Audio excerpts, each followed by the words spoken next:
All right, kids, here we are. Here we go. It's the Matt Murphy Radio Show underway for another day. Glad to have you with us on Super Talk 99.7 WTN. My name, conveniently enough, is Matt Murphy, and we've got a gathering that will continue until at least 3 o'clock, and hopefully the gathering will stick around as Brian Wilson takes over for the drive. That's kind of the way it works with live and local conversation on Super Talk 99.7 WTN. It is Monday. It is July 1st. It's the first day of July, man. Woo! Woo! It is also the first day of Patriot Week. I call it Patriot Week. Thank you.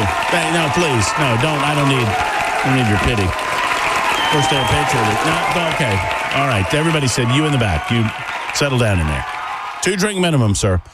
So you come to the show for July 1st week, or the week of July 4th, a.k.a. Independence Day, and you're going to get Patriot Week. We got patriotic clothing for those of you watching on Super Talk TV. It is our first day of dressing up in the red, white, and blue. I got my Trump shirt on that I got at the debate party, the watch party last Thursday, and my fine lid from U.S. Pest. So tune over that's actually red, white, and blue, too. Well, exactly right. Well, I mean, why wouldn't it be? My goodness gracious, J.K. and the gang. They're gonna sport the patriotic colors all year round. Okay, so we've got a suspended way. It's going to be a weird week. We've got lots to get into. Obviously, the Supreme Court ruling on presidential immunity has Democrats freaking out on top of the other Democrat freak out, which was the performance of Joe Biden and the fact that the emperor has no clothes, and now all of them are forced to look at it and see it and figure out what to do with it. Do you go with the naked emperor, or do you try something different? And if you try something different, what do you do? It has been delicious to observe over the weekend. They don't know what to do, and that's fine. And we shouldn't tell them. Just allow them to flop and flounder and waffle and go back and forth as they will until such time that they figure it out, or November 5th comes. Whichever works best for us is just fine with me. But we will dissect it in the midst of it all. Now, before we get into that, let me get into the pleasantries. And before I get into the pleasantries, let me say this. If I sound weird, I can't. Today, I'm playing, what is the old phrase? You can play hurt, but don't play injured. I think that's right. Well, I'm definitely playing hurt with regard to what we do on a day-to-day basis, and I may be playing injured. I don't know. I went to the race yesterday at Nashville Superspeedway out in Lebanon. It was a great time, packed house, fabulous, absolutely gorgeous conditions, hot as blue blazes. I wish today was the conditions today, if they were yesterday, would have been perfect, but I guess it doesn't work out that way. But I came away with some sort of hearing impairment. So we were sitting fairly close, and we were in that bowl area. If you've ever been to the Nashville Superspeedway, you know, obviously the entire Superspeedway, I mean, the entire mile and 1.33 mile track is a bowl.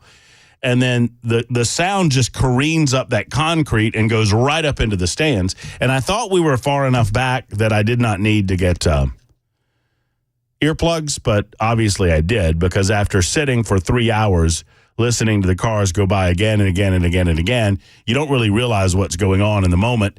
And then you leave the moment and you realize you can't hear anything. And there's this phone that's constantly ringing in your ear and it won't stop.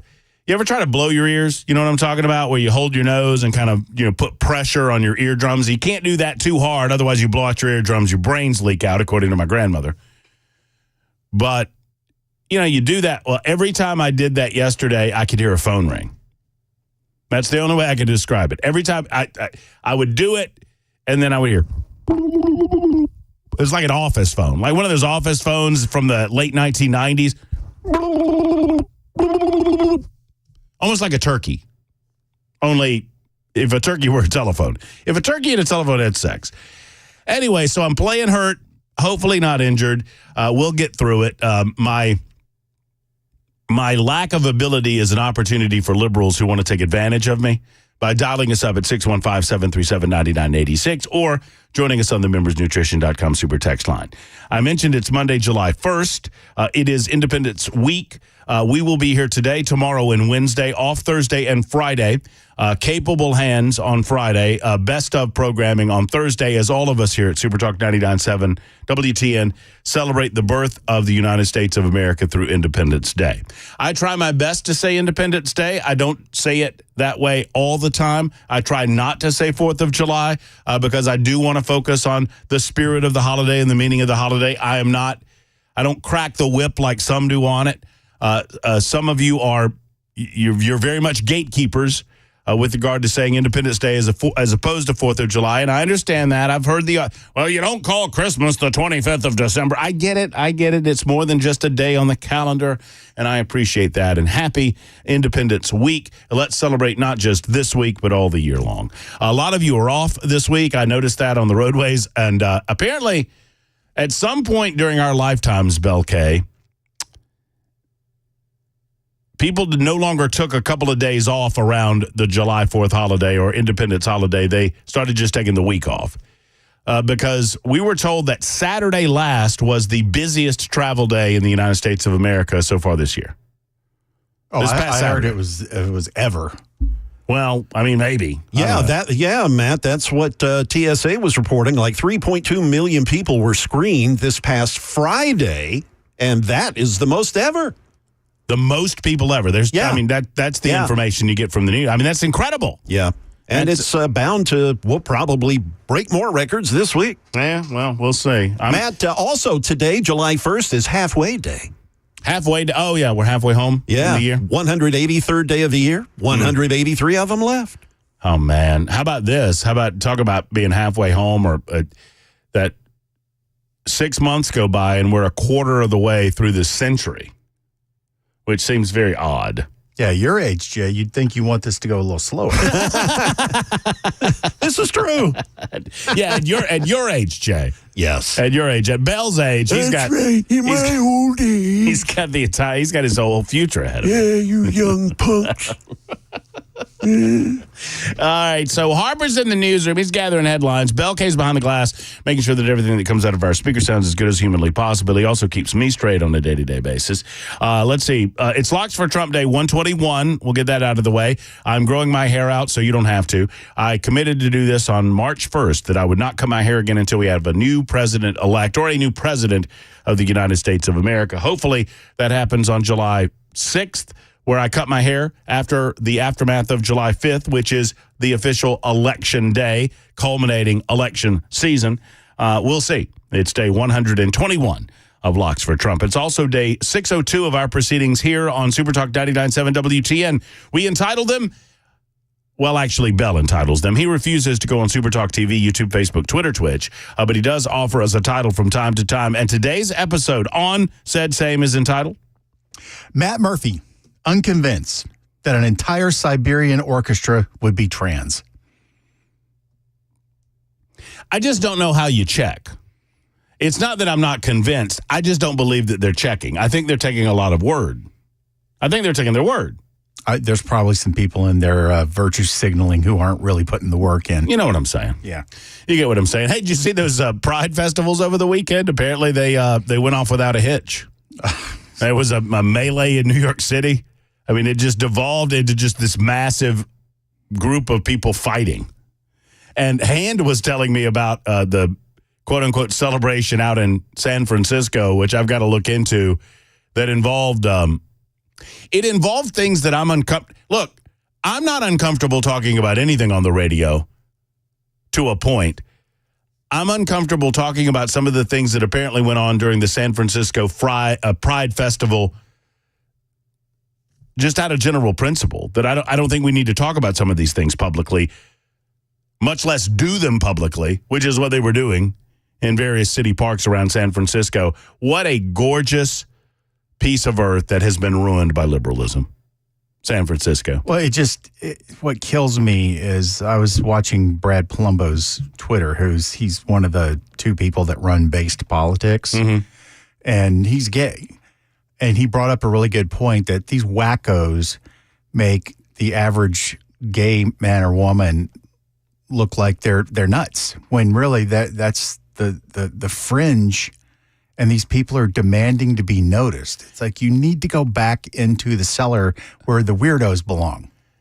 Every gay person or gay couple that I have any association with, they're embarrassed by these types of things. Oh, it doesn't surprise me one bit. Every single one of them. The average, normal, everyday gay person looks at that and goes, "What the hell?" It's just, yeah. I mean, they don't get it just like we don't get it. You know why? Because they're normal people, just like we're normal people. These are not normal people.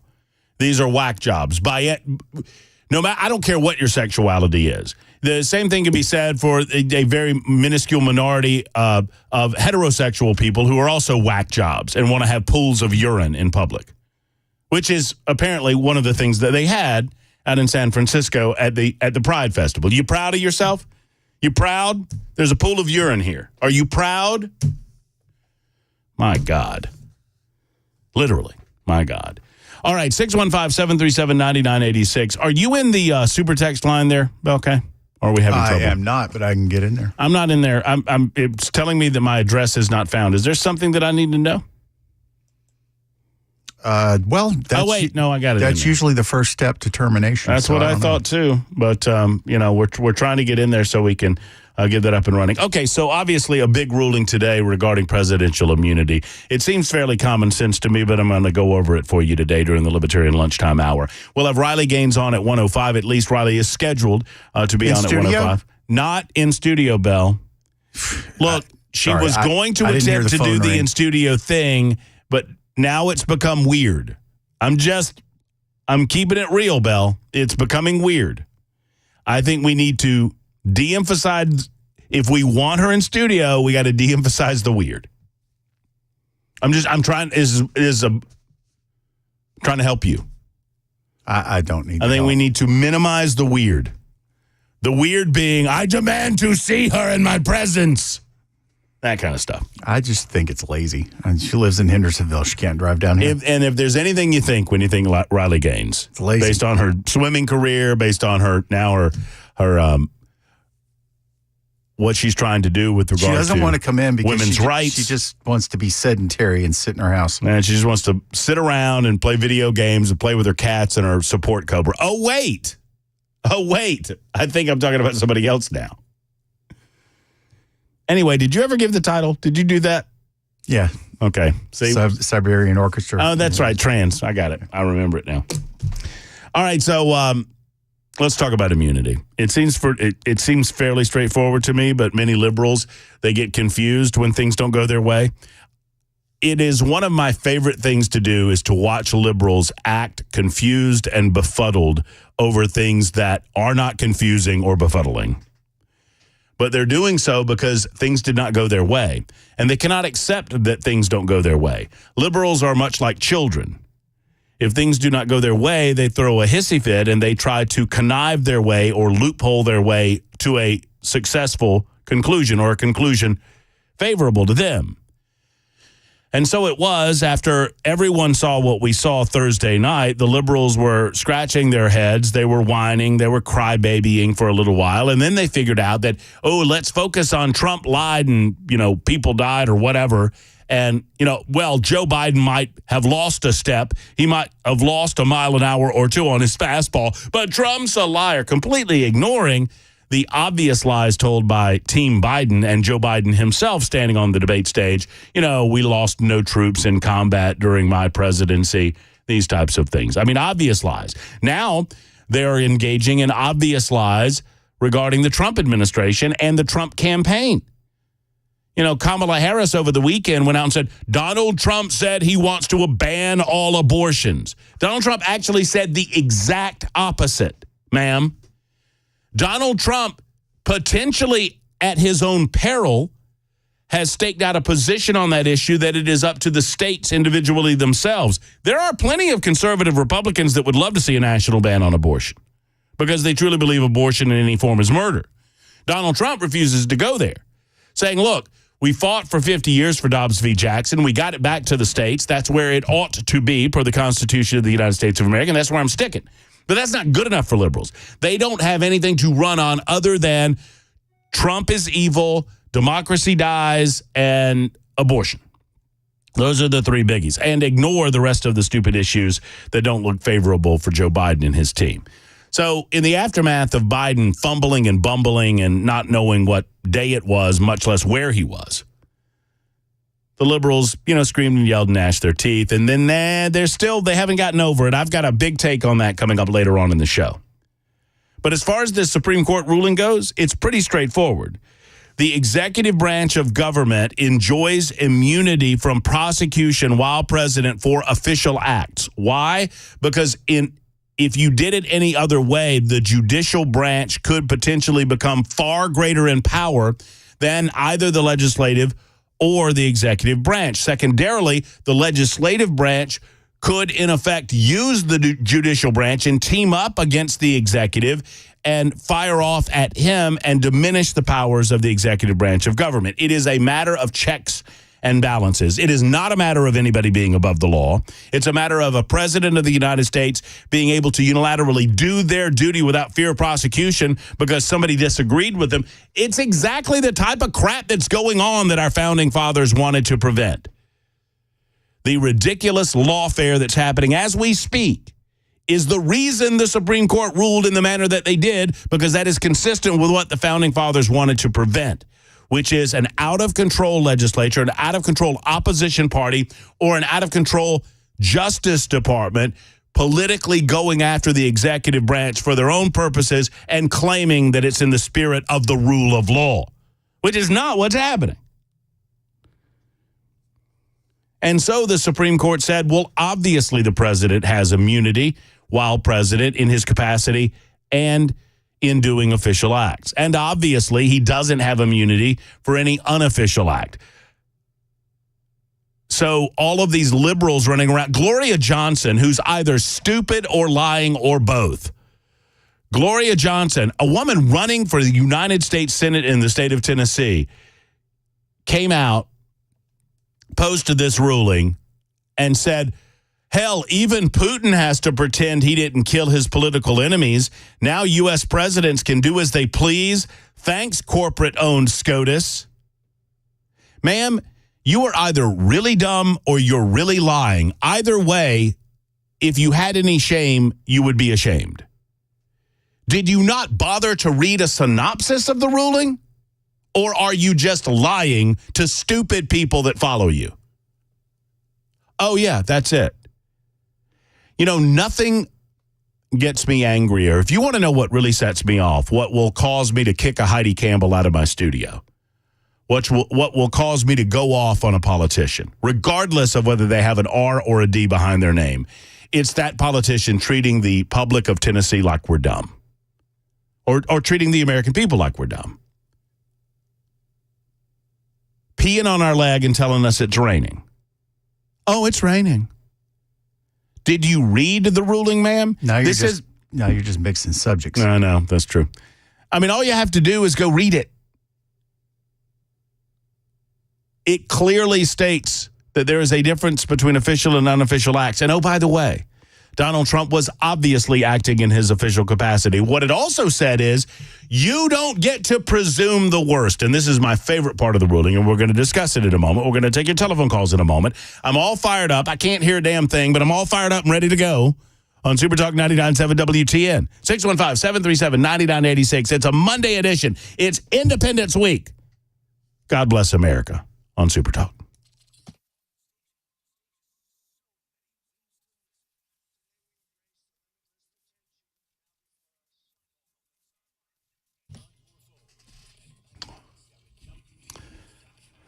The humidity oddly low this morning. I mean, it was absolutely pleasant this morning if you're getting up and about. Well, here's the deal, folks. That's not going to last long. It will be unseemly hot later on this week. And with that in mind, you need to find someone that you can trust for your AC repairs if it comes to that. And I hope that you've already written this name down. Jeff Eddy and Efficient Heating and Cooling. I love Jeff Eddy. He's the little guy amongst the big boys, but he does such great work. He's got, and don't think that just because he's a smaller smaller company, that means that you don't get the same great results. As a matter of fact, quite the opposite. You get the great results without the large overhead and without all of those big fancy corporate headquarters and without all of those big fancy truck fleets and whatnot. I mean, he's got trucks, he's got workers, he's got certified workers, and he's got good technicians that are going to get to the bottom of this. They're never working on commission, meaning they're not going to try to upsell you on anything, and they're keeping those invoices low. In that spirit, they don't charge you overtime with efficient heating and cooling. That means if they're there at 7 o'clock at night, you know, your AC doesn't know what time it is. Why should they charge you more because it gets that late?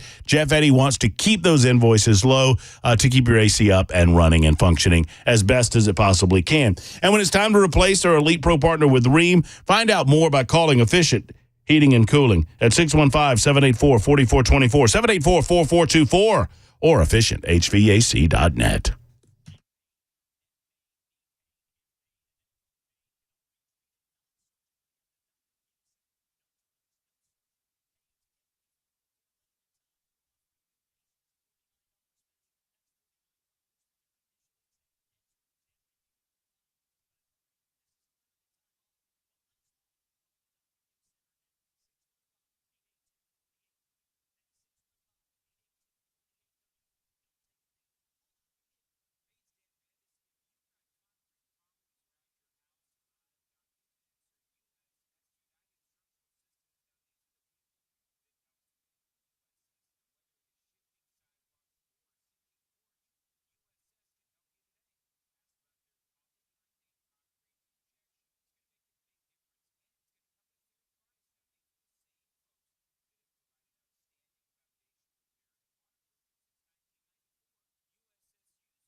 Hey, friends, it's Matt Murphy for Tennessee Men's Clinic. Have you noticed a lack of energy, motivation, or drive lately? Gentlemen, do you feel sluggish, run down? Do you have a low libido?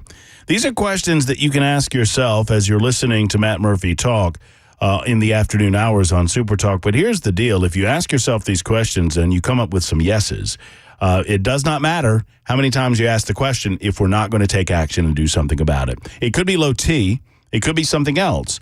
When it comes to men's health, there are numbers that every guy needs to know. Do you know your numbers? At the Tennessee Men's Clinic, they want to make it easy for you. If you're like most men and if you experience one of these factors in middle age or later on in your life, help can be on the way. You can get back on the fast track to life again through the Tennessee Men's Clinic. The Tennessee Men's Clinic, they've successfully treated thousands of men just like you. And right now they want you to sign up.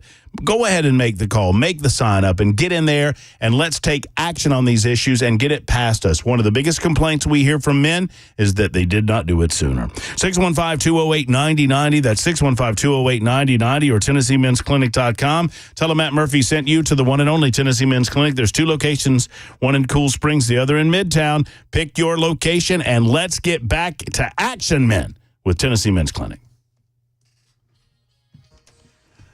The High Court comes down with its presidential immunity ruling, and an 18-year-old Nashville man arrested after waving a gun around at a Nashville grocery store parking lot. We'll have those stories at 12:30 on Super Talk 99.7 WTN. Thank you much, Mr. Jay Harper. It is 29 minutes. It's almost the bottom of that proverbial bottom of the hour that we talk about all the time. It's almost there on Super Talk 99.7 WTN. Libertarian Lunchtime Hour is underway. Lots to get into. Man, oh, man. I do want to mention this before I get too far away from it.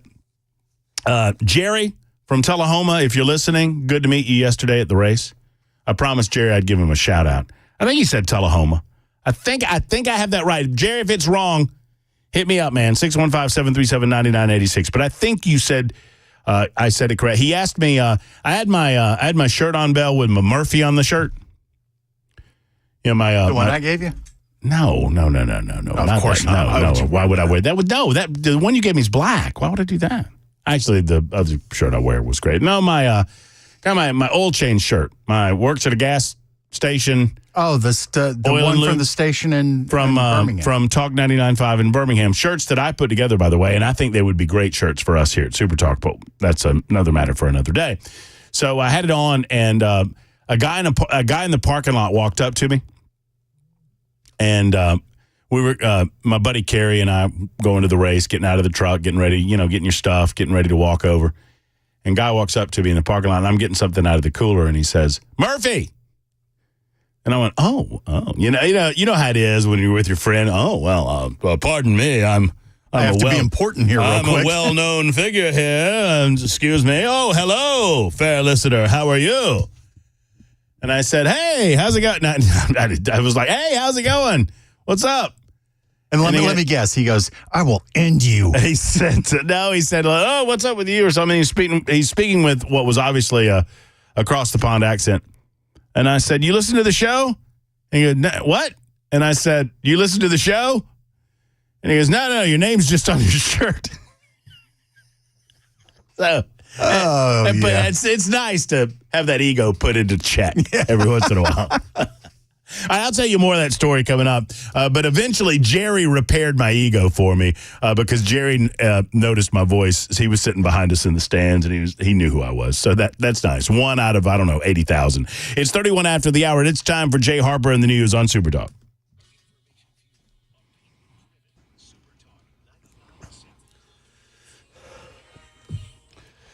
Good afternoon. It's 12:31. I'm Jay Harper with your top stories. We've got all kinds of sunshine. We're up to 81 degrees now, but very low humidity, so still a rather pleasant day. A complete forecast in a couple of minutes.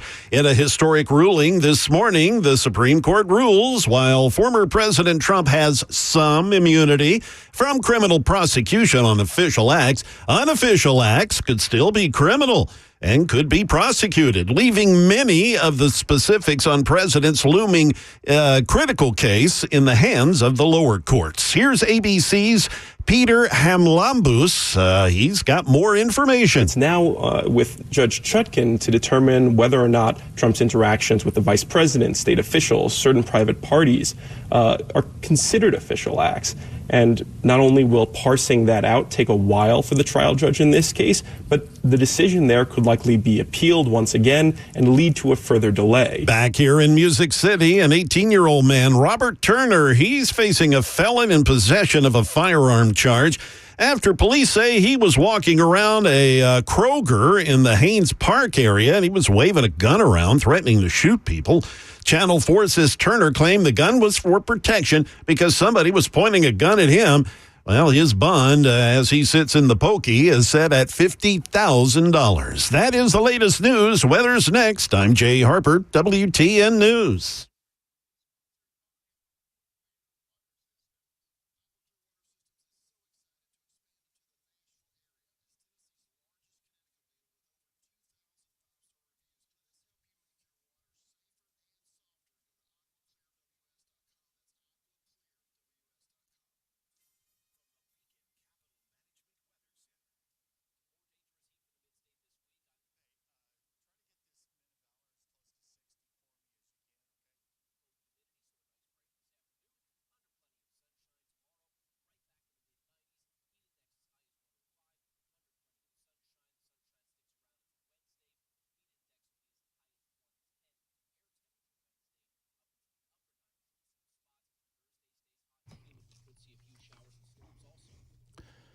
Hello, friends. It's Matt Murphy for the second annual Rudy Kalis Celebrity Golf Classic, a fundraiser benefiting Men of Valor.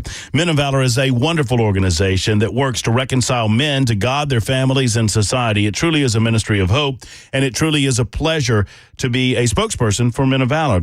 It's taking place Monday, July 22nd, and they want you to register as a team or just to register to benefit Men of Valor. It's a 9 a.m. shotgun start. Registration and breakfast begins at 7:30. You can find more information regarding the event at Hermitage Golf Course at men-of-valor.org. That's men-of-valor.org for registration and to support the event. The Classic is hosted by the one and only Rudy Kalis. He'll be joined by friends like Vince Gill, Derek Mason, George Plaster, Kevin Dyson, and many, many more. Plus, I'll be there broadcasting from noon until 3. Come out and see us, or come out and play some golf and benefit Men of Valor. It's a wonderful day of lunch, silent auctions, contest, and much, much more.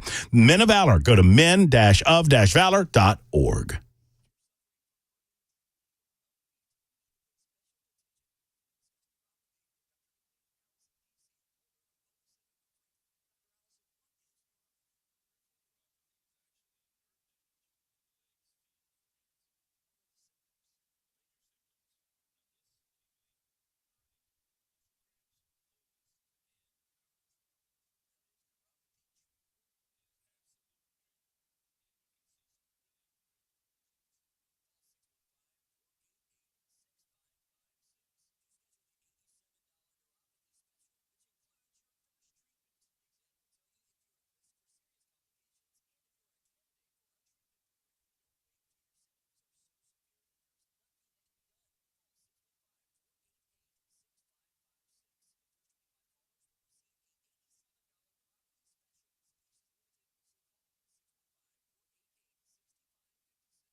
.38 after the hour, Super Talk 99.7 WTN. My name is Matt Murphy. It is the Libertarian Lunchtime Hour on Super Talk, this Monday edition. First day of July. Hope you're doing well. As Jay Harper noted, it's officially right at the middle of the year. We've got half the year down and half the year to go, and we've got about 4 months, a little more than 4 months to go before it will all be decided in terms of the presidential election. Where do you think we are? I hesitate counting our chickens long before they hatch, but it's been a pretty solid week for Republicans, conservatives, rule of law, Donald Trump. Say it however you want to say it. You want to see my temper? Keep going. Well, I'm going to keep going. We need, I'm not chiding you here, Bell, but we need to hear from we need maybe some updated Joe Biden, because that Joe Biden sounds like, I saw a juxtaposition. Maybe I can find it real quick. I saw a juxtaposition of Joe Biden from 2012 during his debate with, it was a vice presidential debate that he was going with Paul Ryan, I guess it was. And hold on, let me see if I can find this. That's not me. And in this span, and I understand 12 years is 12 years, but in the span of that time, his inability. Oh, this one's good too. This is hey, give me a little audio there, Belle. You got me? This is pretty good. This is I bet you heard this on the Chris Hand show. I can't say with certainty, but I would be hard pressed to believe that Chris Hand didn't present them. No, Taraji. Now, you know I wouldn't do that, especially not to a fellow bison. By the way, this is, I don't know who this person is. What is it, Taraji? Do you know who that is? I don't know who this is. Is that the woman that hosted the BET Awards? Yeah. Okay. I think that's right. And this was presented on the BET Awards where Kamala Harris and this Taraji lady. Yeah. Yes, we were talking about you, man. They are doing this fake telephone call, FaceTime call, where they're supposedly going back and forth. It is cringy acting. It is cringy writing. It is just awful. Wait for it when Kamala Harris says, "They not like us." No, Taraji. Now, you know I wouldn't do that, especially not to a fellow bison. The real, ain't you? You know. So what's on your mind? You know. Oh, Madam VP Harris, I'm worried about the Madam VP Harris. election. Women's reproductive rights are on the line. Our Supreme Court is on the line. Our basic freedoms are being tested, Madam VP.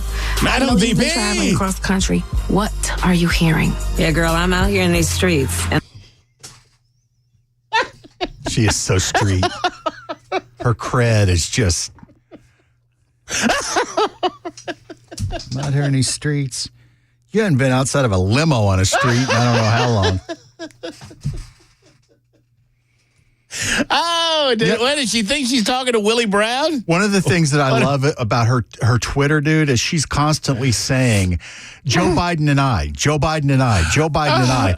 And I'm just like, you have one constitutional duty, and that is to break ties in the Senate. Joe Biden and I have done nothing. Joe Biden has done it all. That's both good and bad for you, ma'am. Enjoy it. Belle. Kamala out here in these streets. I'm speaking. Yes. I'm speaking. Thank you. Okay? Thank you. What are you hearing? Yeah, girl, I'm out here in these streets. And I'm out here in these streets. How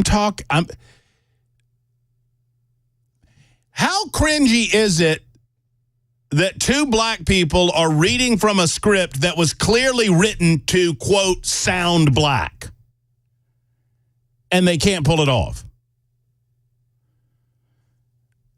And how insulting to black people that they think you all sound like that.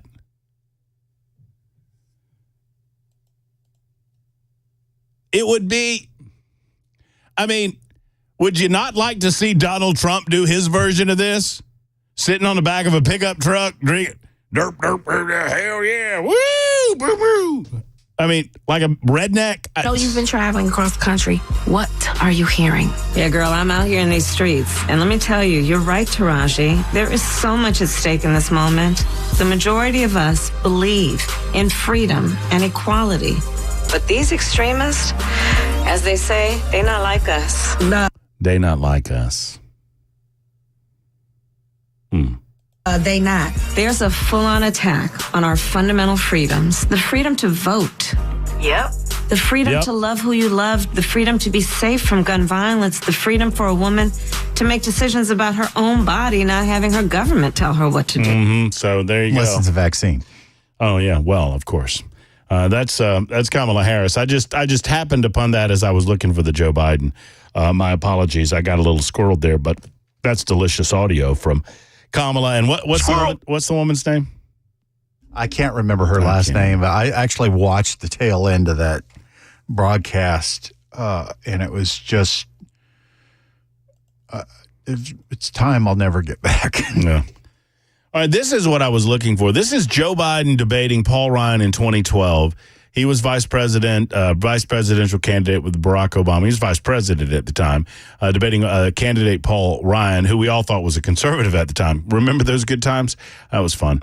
Anyway, Paul Ryan and Joe Biden versus Joe Biden in 2024 in 12 short years. I understand it means a lot. I understand he was 69 versus 81, but just listen. You can cut tax rates by 20% and still preserve these important preferences for middle-class taxpayers. Not mathematically possible. It is mathematically possible. It's been done before. It's precisely what we're proposing. It has never been done before. It's been done a couple of times. It has never been Jack done Kennedy before. lowered tax rates, increased growth. Ronald Reagan. Now you're Jack Kennedy. Ronald Reagan. Republicans and Democrats have worked together on this. You know, I understand you guys aren't used to doing bipartisan deals. But we've told each other what we're going to do. When we did it with Reagan, he said, here are the things we're going to cut. Framework. Let's work together to fill in the details. That's exactly, that's how you get things done. You work with Congress. Look, let me say it this way. That's coming from the Republican Congress working bipartisanly. Mitt Romney. 7% rating. And by the way, if you see this and the two vice presidential candidates are seated, Joe Biden has this, my grandpa used to call it a particular something. It's a bleep-eating grin. He's got this bleep-eating grin. We'll clean it up and say he's like a mule eating briars. You can see so many of his teeth. I think there's 187 teeth in there. He's grinning. What are you talking about? It's never. Oh, now you're Jack Kennedy. He's got a smile on his face. Like, oh, boy, you just walked into that one. I mean, this is a guy that's sharp, that knows what he's doing.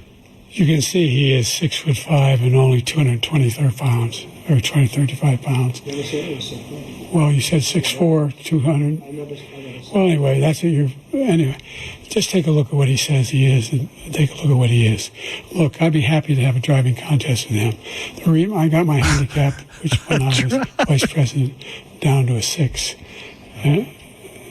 But by the way, I told you before, I'm happy to play golf if you carry your own bag. Does anybody think Joe Biden can carry his own bag anywhere out of the car? There's an 81-year-old man who can barely walk across a stage. He becomes President Roomba every time he gets on a stage because he doesn't know which way to get off it. And he's criticizing Donald Trump about his weight and his abilities to carry a golf bag? At what point does this not become a comedy show? Oh, it's been a comedy show for a while. That's true. Anyway, liberal Democrats, but I repeat myself, they are hilariously stuck. And let me give you my prediction on this. They don't know what to do. You have donors questioning whether Joe Biden is fit to continue in the campaign. You have, behind the scenes, many Democrat elected officials concerned about what this is going to do to the down-ballot races. It's certainly not going to create an enthusiasm to go out and vote. You have Democratic voters, multimillionaire donors, worried about what this is going to mean and wondering whether or not they're going to continue to give to the campaign. You have organizations that I have no respect for, but that other Democrats certainly do. Leftist Democrats absolutely adore the New York Times. The New York Times came out this weekend and said that Joe Biden's got to go. The Atlanta Journal-Constitution came out this weekend and said Joe Biden's got to go. They wrote editorial pieces saying you've got to get another candidate if you expect to win. One of the Milwaukee newspapers, Milwaukee Sentinel, I think it was, came out this weekend and said Joe Biden's got to go. These are not inconsequential opinions in that it's one thing for Matt Murphy, who would never vote for Joe Biden. I wouldn't vote for Joe Biden if he was the last man on earth. But these are organizations that are bought into this Democrat movement to try to transform the United States of America, and they recognize that this is not the guy to do it. Now, I want Joe Biden to stay right where he is, but I love the conundrum. I love that they are going back and forth. I love how leftists have found themselves hilariously stuck. They know Joe Biden is spoiled milk, yet they have to drink it anyway. They have to put it over their cereal, and they have to drink it. But that doesn't change, and they can tell themselves all they want that milk is not spoiled. You ever drank spoiled milk? You ever drank milk that's kind of turned on you? And you know it's bad, but you really want the cereal? You know exactly what I'm talking about. And you try to convince yourself in your head that this is fine. Liberals have become the meme. There is no better meme than the little dog with the hat on, drinking his coffee, and his entire apartment is on fire, and he's saying, this is fine. This is just fine. Everything's fine. The coffee's good. Everything's fine. Well, everything's not fine for the Democrats. And I understand wanting to take a victory lap and wanting to enjoy it, and that's one thing. But understand something. They've got 4 months, and they are going to fight back. Now, how they do that is very, very interesting because they know that Joe is spoiled milk. But what are they supposed to do? They can't get past the Kamala problem. And make no mistake, it's a problem. Guys, they have cobbled together through identity politics. They've created this Frankenstein monster that they can't escape from. When you begin promoting based on things that individuals have no control over, like the color of one's skin or the sex that one was born with, or the gender, depending on, what argument we're trying to make. When you begin socially promoting people based on entitlement and DEI standards, this is what you get. Where you recognize that Kamala Harris cannot perform the duties expected of her should she ascend to the presidential candidacy, but you can't skip her. You're going to skip Kamala. You've created these identity voting blocks consisting of gay Americans, and you're trying to get females, and you're trying to get black Americans, and you're trying to get Latino. You're trying to get all these voting blocks, and you get each one of these voting blocks individually by scaring the crap out of them, telling them that the Republicans are going to destroy their way of life and destroy their livelihoods and all of these things, none of which are really going to happen. But in doing that, you create a certain level of expectation. Joe Biden is already bleeding black voters. The Democrats are bleeding black voters because they've been lying to the black community for the last 60 years about what they're going to do for them. You think it's going to help them to skip the first African-American female vice president for Gavin Newsom to come save the day? They can't do it. They cannot do it. So no matter how spoiled that milk is, they have to drink it. Or there's one other option. And it's what I think they're going to do. So if you cannot continue with Joe and you don't feel like you can skip Kamala, but you know that Kamala cannot perform the job and she will get as destroyed as Joe Biden will get in November, what do you do? I think there's a third path, and I'm going to tell you what I think it is in just a moment. It's 12:52 on Super Talk 99.7 WTN.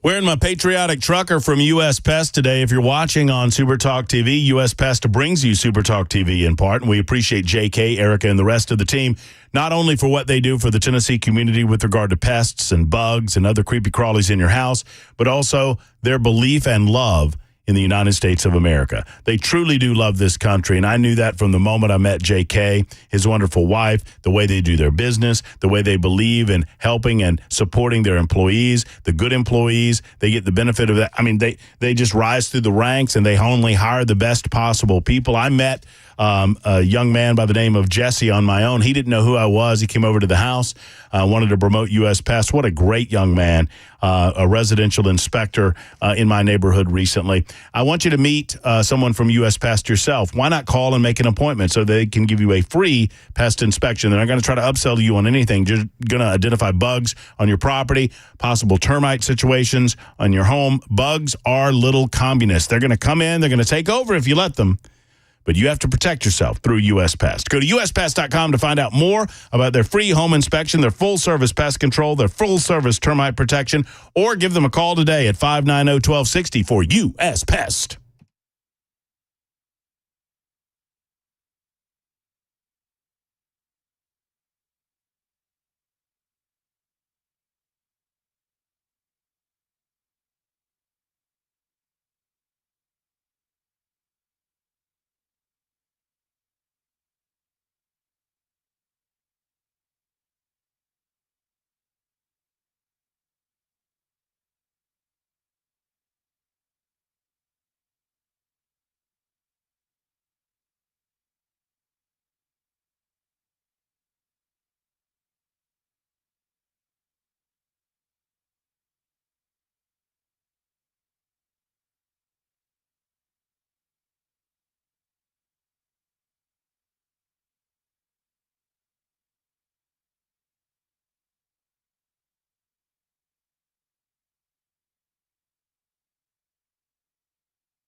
So, what does today's presidential immunity ruling mean for special counsel Jack Smith's Donald Trump case? And a man allegedly threatens to kill a Nashville police officer's children after he was arrested on Lower Broad over the weekend. We'll have that coming up for you at 1 o'clock on Super Talk 99.7 WTN. You can't fix stupid, boy, oh boy. Jay Harper's got the news coming up in mere moments. We'll have another 2 hours to go on Super Talk 99.7 WTN. Simply put, I won't bury the T's behind the news. Jill Biden is the answer. I'll explain what I mean coming up in just a moment. Hour number 2, right now on Super Talk 99.7.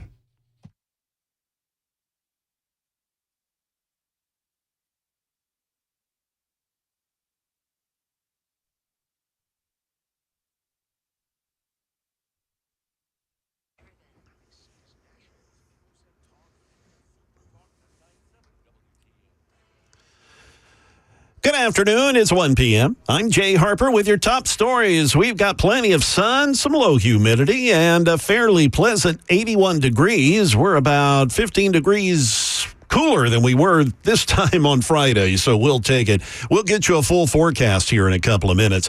In a 6-3 ruling, the Supreme Court sided with Donald Trump in finding that presidents enjoy immunity for some being the operative word there, for some official acts while in office, but punts the specifics for Trump's looming criminal case down to the lower courts.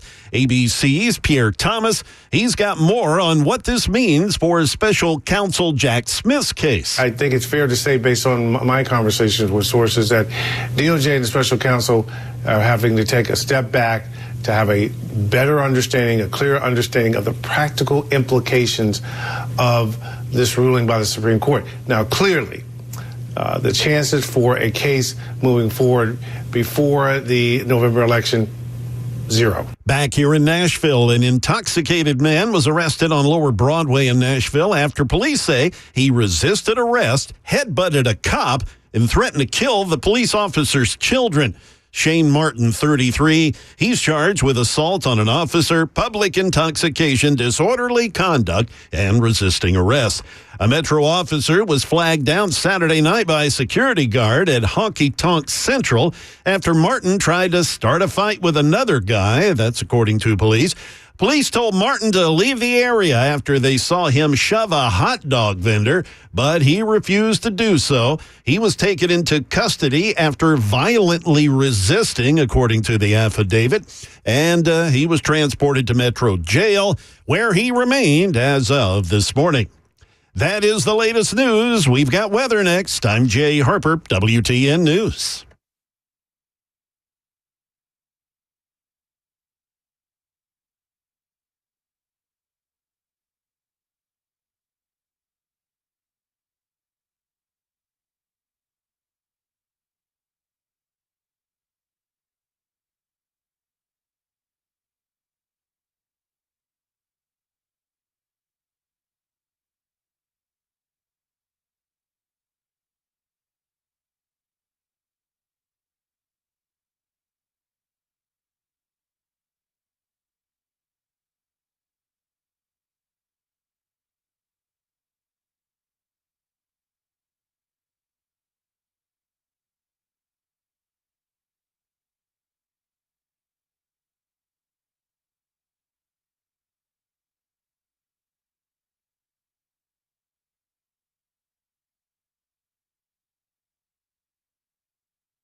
Hey, friends, it's Matt Murphy for Mark and Nashville Safe House. Nashville Safe House is your one-stop shop for all things safe in this community.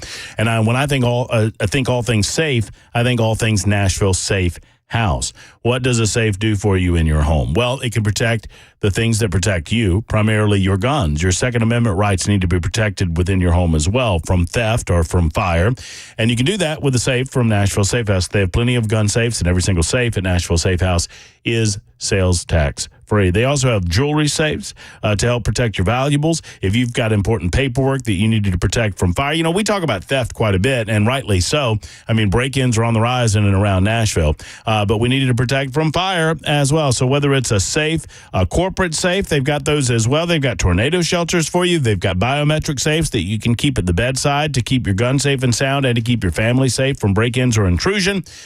They're all being sold at low, low prices with rebates galore, and they're all being sold sales tax-free at Nashville Safe House. Call Mark and his team, or better yet, stop by 4th Avenue South, right next to City Cemetery, right across the street to be specific, or you can go to NashvilleSafeHouse.com. Tell them Matt Murphy sent you to NashvilleSafeHouse.com.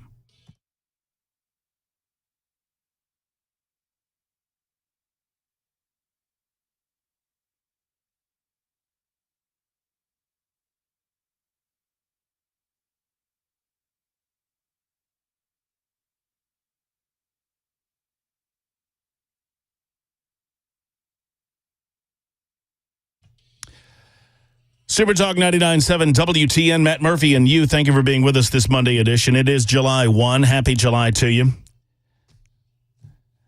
Thank you for being around. What time you give us, we're certainly appreciative of it. We're here till 3 o'clock. The Drive with Brian Wilson at that time. So just a quick synopsis of what I was mentioning. We'll get back into it in just a moment after our great conversation with Riley Gaines, which is set to begin in mere seconds. So my theory is this. The Biden folks have had a very, very bad week. They've had several, the leftists have had a very bad week. They've had several Supreme Court decisions that did not go their way. Fisher, Chevron, and then this immunity case today. Donald Trump wiped the floor with Joe Biden Thursday, giving some Democrats pause as to what comes next. They don't believe they can win with this guy. They don't believe they can win with Kamala Harris, but you can't jump Kamala Harris to go on to a Gavin Newsom or to a quote-unquote great white hope. Here's the way that I would suggest it works out, and this is what I'm predicting, actually. I think Jill Biden is going to be their answer. She is a perfect go-between. Continue to work with Kamala Harris. This is just my prediction. I'm not saying I want it to happen. I want Joe Biden to be the candidate. But I believe, just watch what happens as Dr. Jill Biden begins to take a more prominent role in her husband's affairs. She's already the woman that leads him on and off the stage so that he can find his way. So just watch that. Put it on the back burner. Think about it. And we'll talk about it coming up in just a few minutes on Super Talk 99.7 WTN. Our good friend Riley Gaines, who obviously she knows this area very well, up in Gallatin Way. She was in Nashville recently. You know the backstory. She swam for the University of Kentucky, was a wonderful swimmer there.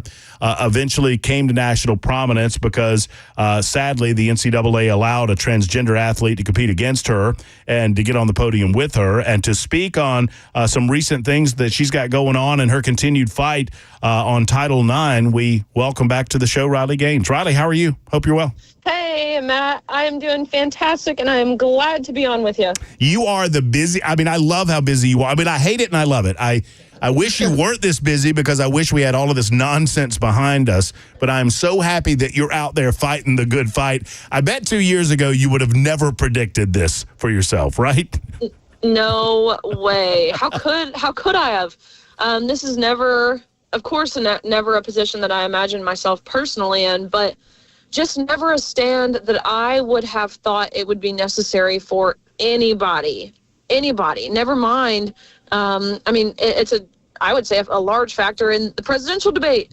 Do we have a president who can clearly and confidently differentiate the biological differences between men and women? I mean, what a time to be an American, because the president in the White House right now cannot. That is where we are at as a nation, and it's terrifying to say the least. I saw somewhere, and I forget which interview you was doing, because you're everywhere, and I love it. I love it for the state of Tennessee. I love it for the cause, and you're such a wonderful spokesperson. But I think you said that. How controversial was your statement that men and women are different? That was basically what started all of this for you, right?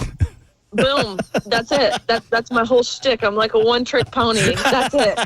Boys and girls are different. But for that, it sounds insane, but for that, I mean, I've been met with, of course, the name-calling, the petty personal attacks, but I mean violence in many instances. I've been spit on. I've had drinks poured on me, glass bottles thrown at me. I've been quite literally in San Francisco, which is probably no surprise to anyone, especially after we saw the San Francisco Pride Parade this week. But I mean, in San Francisco, I was kidnapped and held for ransom for hours throughout the middle of the night by these trans rights activists. But along with that, along with the negative, the support that I've received for merely saying men and women are different has been overwhelming. There are so many people out there who, I mean, just your common sense, everyday Americans who intuitively know that men and women are different. That's been just overwhelming. So that's why we do it. You recently were a part of the Independent Women's Forum here in Nashville, if I'm not mistaken. Talk to us about that event. No, you're right. We just capped off. Nashville was our last stop of the Take Back Title IX bus tour. And so, Matt, I mean, we literally had a bus, a large bus with my face on it. And that is scary. That is a thing of nightmares. I had the exact opposite reaction than Kamala Harris when she saw her face on the bus, because I was petrified. But really, it's exactly what it sounds like. We have gone from border to border, coast to coast, traveling the nation. These past 30 days, I've been in 30 different states, speaking to the importance of Title IX, of maintaining Title IX, the federal civil rights law that at one point prevented discrimination on the basis of sex and in any educational program that receives federal funding. And I say at one point because we have an administration in the White House right now who has illegally rewritten Title IX. They rewrote it. Rewritten? That was my Tennessee education coming through. I don't even know if rewritten is a word. I think that's right. I think you're right. You're right on. You're good. You're good. Rewrote Title IX, created a new proposal from this 37 words, drafted a new rollout that is almost 500,000 words, which abolishes sex-based protections for women and for men, for that matter.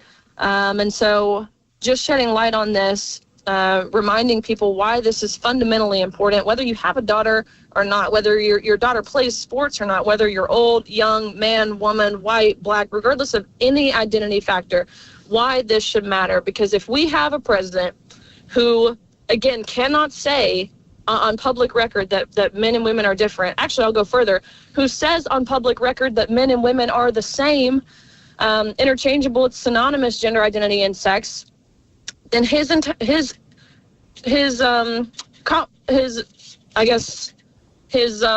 credibility, that's the word I'm looking for, has been entirely compromised on every single topic. Well, and not to nerd out too much on this, but this ruling, and I don't know if you guys have gotten into it on the tour or thought about it, but the Chevron case decision, which says that the executive branch of government can't just define new terms and decide for themselves that they're going to kind of rewrite legislation passed by Congress. I think it's going to have a tremendous impact on Title IX, because I think someone should immediately challenge how the Biden administration has rewritten Title IX and say, no, that wasn't the intent. The obvious intent of Congress when they passed Title IX was to protect women in women's sports, and now the Biden administration is destroying all of that. Precisely. And not even just Title IX. We have seen this anti-woman, really anti-reality pursuit from the Biden administration and the Democratic Party in their elected capacity across the board. We've seen it in prisons, where now they reinterpret this word to mean what they want it to mean: man, woman, girl, boy, male, female, mother, father. And they're allowing inmates, male inmates, who are convicted of heinous sexual crimes, including rape. They're allowing these men into women's prisons, which sounds awesome to a rapist, and they're getting in there and they're impregnating these women. And these are women who have a past of most of the time of domestic violence, and that's what they're run from in many instances. We've seen it in sororities where males have been infiltrating into female sororities. At the University of Wyoming, they let a 6'2", 260-pound man into the Kappa Kappa Gamma house, terrorizing these girls. These girls were promised sisterhood, and they got the brother they never wanted. Again, all at the hands of these federal judges who have become activists. They're not judges, let's be very clear. They're activists advancing their cause, and at the hands of the Biden administration. We've got a lot of people reacting to you being on the show, Riley, through our membersnutrition.com text line. And one person asked me to ask you this question. You made reference to what happened to you out in, I guess it was California, when you were essentially held hostage for a period of time. Did anybody ever go to jail for any of that? That would imply that the justice system is not two-tiered. I like the giggle. That's pretty funny. It's like, come on, guys. Of course not. You know what? They actually got back to me recently, the police department did, and they said there was no evidence anywhere to charge anyone. They couldn't charge the individual students who quite literally, I mean, I was being punched in the face by these men who were wearing dresses, which fortunately for me, their punches don't really hurt that bad. The police department, who failed at their most basic duty in ensuring my safety. When we were locked in this room for 4 or 5 hours throughout the middle of the night, the police were locked in there being held for ransom with me. And I'm looking at the officers, hour 2, 3, can't you do something? Can't you get me out of here? I don't want to be here. No, actually we can't. We're not allowed to do anything because we're not allowed to be seen as anything other than an ally to that community, or else we'll lose our jobs. Again, the same community who's on the other side of the door, calling these officers racist pigs for protecting a white girl like me.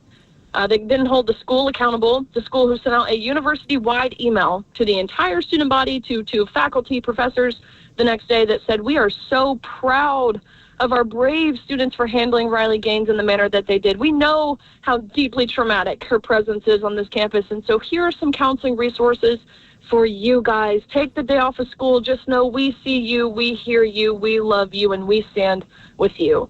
And so all of that to say, no one was charged. They actually vilified me in the process. How does it feel? And I know that just in the times that I've had an opportunity to meet you and talk with you, you don't feel like this is about you, and that's why you resonate with so many people across America. It's about the young girls that are growing up that deserve to have the same opportunities as you had leading up to your time at the University of Kentucky. But you're in the same boat with like Martina Navratilova, the great tennis star, who argues in a very similar fashion the way that you do. I mean, it's a few people that have been vilified. J.K. Rowling across the pond with her activism against this concept that transgenders have some sort of specialty rights above and beyond the rights of others. I mean, there's a small group of people, and you're among them, that are willing to speak out, willing to speak truth to power. Are you reflecting on that, or do you have time for any of that? No, definitely. While I would say there are few prominent figures, people like J.K. Rowling, who has really so much to lose in doing what she's done. People like Martina. Both of these women actually historically, they would call themselves lifelong liberals. Right. Right. While there are very few prominent figures, again, we speak for 95% of Americans. I would argue 99% of Tennesseans at that. So knowing that, it allows us to be secure. It allows us to be confident. It allows us to have a smile on our face while we take the heat, take the arrows, at least speaking for me. So the support is there, and again, from a biblical perspective, and knowing that, while yes, we're definitely standing for objective truth, as a Christian myself, more importantly, standing for biblical truth, and just knowing that the battle has already been won. That is all the reassurance that I need. Our Bible is very clear in saying that there are male and female created intentionally and uniquely in his perfect image, and to alter that or to deny that that's who God created you to be is an attempt to play God, which we know how that turns out. And so that allows me to stand firm, unwavering really, and unapologetic. Above and beyond the rest of the politics of all of this, is it as simple as getting some sanity back in the White House and back into the halls of Congress to make sense of what the mangling that Joe Biden has done with Title IX? Is it just that easy for folks? What's your message to the people that want to do more? What can we do?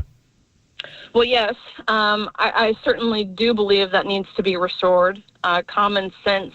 It's wild to me. I saw a clip of Senator Kennedy, a sitting U.S. senator, explaining to other sitting U.S. senators the physical differences between boys and girls. And I sit there and look at that, and I'm like, oh my gosh, this is what our taxpayer dollars are going to.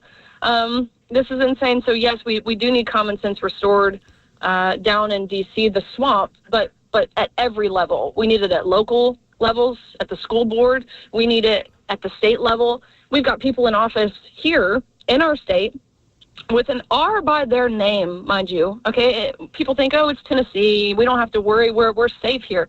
That would be your first mistake.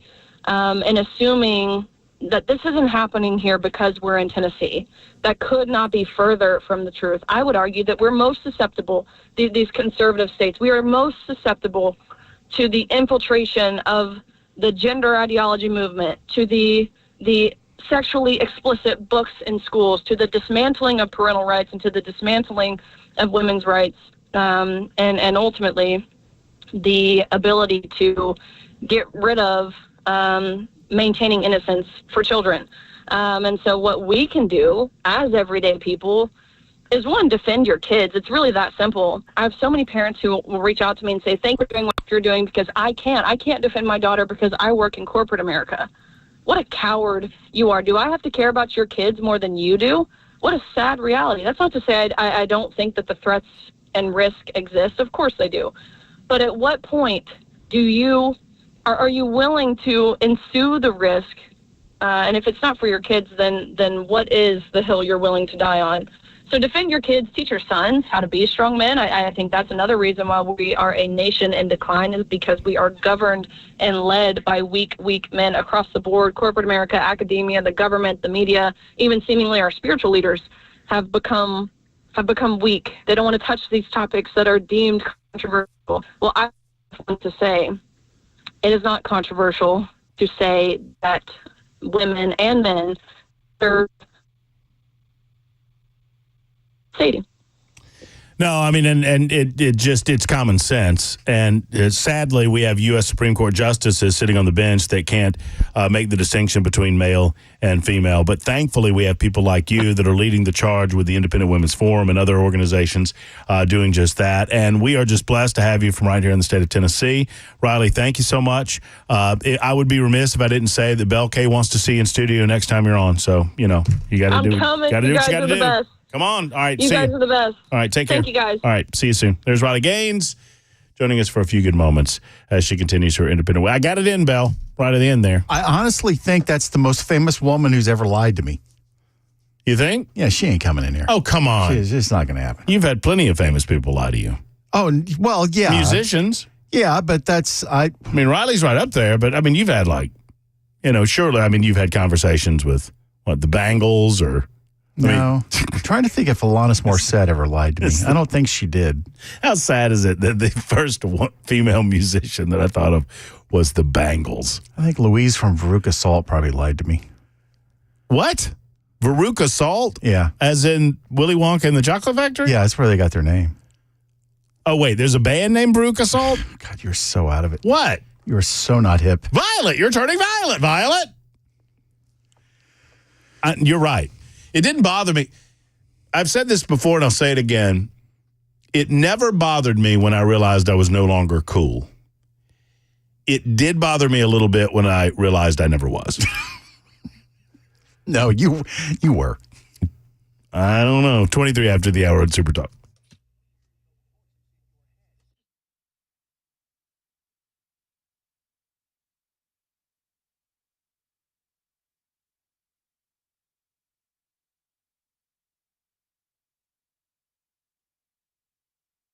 Hello, friends. Matt Murphy here for the Dr. Gill Center for Back, Neck, and Chronic Pain Relief. Are you hurting somewhere?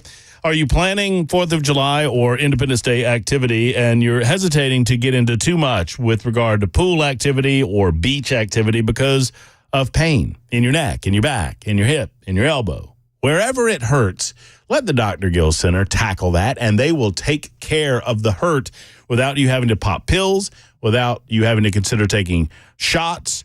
to block the pain, and certainly without the consideration for surgery. That's what it's all about. And at the Dr. Gill Center, they've been at this for well over 30 years.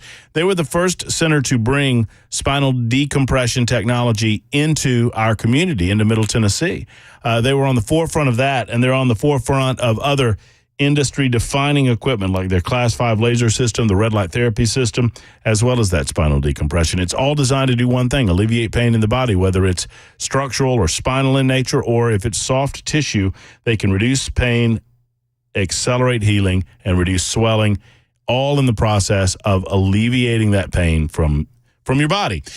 Give them a call today and schedule that appointment. I promise you'll be happy you did. 615-882-4838, 882-4838. The Dr. Gill Center for Back, Neck, and Chronic Pain Relief is located in Franklin.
Coming up, we'll have more analysis on what today's presidential immunity ruling by the Supreme Court may mean for special counsel Jack Smith's Donald Trump case.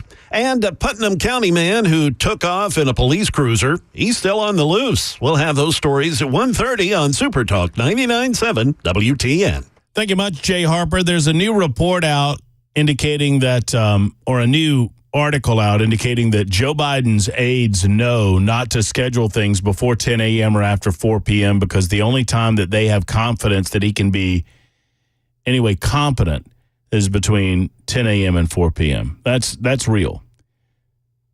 More on that coming up in a few moments. Super Talk 99.7 WTN. That doesn't sound unreasonable, though, because, I mean, I'm no good after like 12:30 and before 1:30. Don't sell yourself short, Bell. You're not very good then either. Wow. I mean, you just toss them up and knock them out. Wow. So, Joe's not doing so well. Before I get away from it, though, thanks again to Riley Gaines for stopping by. Gallatin girl still lives in our community and supports the state of Tennessee. We're gonna get her in, Bell. Would you do me a favor? I was just communicating with her via text, and we're talking about actually getting her here in studio. But she was curious. Do you happen to know what days you're not going to be here? I'll get her a list. If you just get those over to me, that would That would really help facilitate. I have her phone number. I'll text him to her. Yeah, just go ahead and let her know what those dates are so she'll know what to pick from. 615-737-9986. 615. I mean, I do find it fascinating, and I know I reiterate it every time we have Riley on, but I'm amazed at how her world has taken a turn for having the courage not to just stand there and take it. As they took away a first-place trophy from her, as they gave it to Leah Thomas, that dude playing a woman. For a tie. They were tied, and they still said, we really need Leah to be on the first-place podium. Wouldn't let her have the trophy. Told her, we'll get you another one. We need to give it to the dude because it's really important that we get this optic. The optic of a man beating a woman at a swimming competition. Not recognizing that biologically men and women are different. Not recognizing that there are just things that happen within men that are different than within. That doesn't make women inferior. It makes us different. Incredible. So thank you to Riley Gaines for stopping by, and thank her for everything she does. And it all began with a basic comment that men and women are different. It should not be that big of a deal to understand. Okay, we'll get back into the race in just a moment. Look, I said what I said, and a lot of people are telling me I'm crazy, but I'll defend it. I do believe I see this, folks. I'm elephantine. I remember how these things have gone in the past. I do not believe there are only two options that can salvage any of this for the Democrats. They have been hoisted by their own petard. They created this cake. They baked this cake. It is awful. It is spoiled, and now they have to eat it. And I'm not going to feel bad for pointing this out. This is all on them. And I'm not going to spend a moment feeling bad for Joe Biden either, because Joe Biden has sucked off the system for well over 50 years. He's been a shyster and a liar for well over 50 years, long before he had dementia. I'm not about to feel bad for him now because he surrounded himself with awful people that don't actually care about his health and well-being. That's on him. You surround yourself with people that care more about power than you, and Jill Biden is one of them. Now, maybe she justifies it in her own mind by saying it's what Joe would have wanted. It's what Joe would want. But she is slowly taking over power. You can see it. And I think she's the only option for the Democrats. I'm not here to give them any ideas, but you can't skip Kamala for Gavin Newsom. And if you know Kamala is bad bread, then you've got to go with someone else. And the only option is Jill Biden. She's a female, she's a Biden, and you can keep Kamala on the ticket and promise that you won't run again. And Kamala has the path to herself for 2028. I'm just telling you how Democrats think and how they operate. It's 1:31 on Super Talk 99.7 WTN. Time for the news.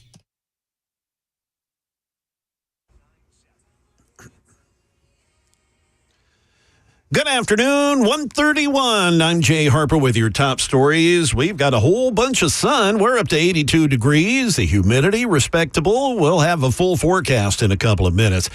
Well, in a 6-3 ruling, the Supreme Court, as I'm sure you know by now, sided with Donald Trump in finding that presidents enjoy immunity for some official acts while in office.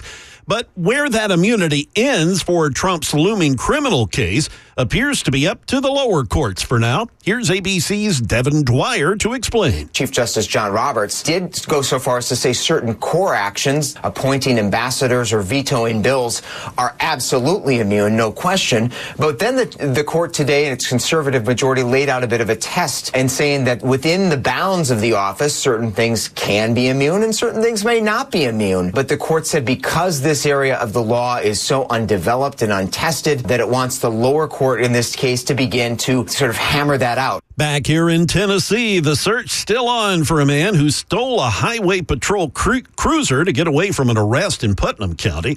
55-year-old Charles Lawson was thought to be secured in the trooper's car while they searched a stolen car when he somehow got control of the cruiser and took off in it. Investigators say Lawson crashed the cruiser on Tucker Ridge Road and then ran from the car. He was last seen in that area of that road in Putnam County. Fortunately, none of the troopers' weapons were taken from the patrol car. Canines, they're out looking for him. If anybody sees this man, troopers say don't approach him, just call 911. That is the latest news. Weather's next. I'm Jay Harper, WTN News.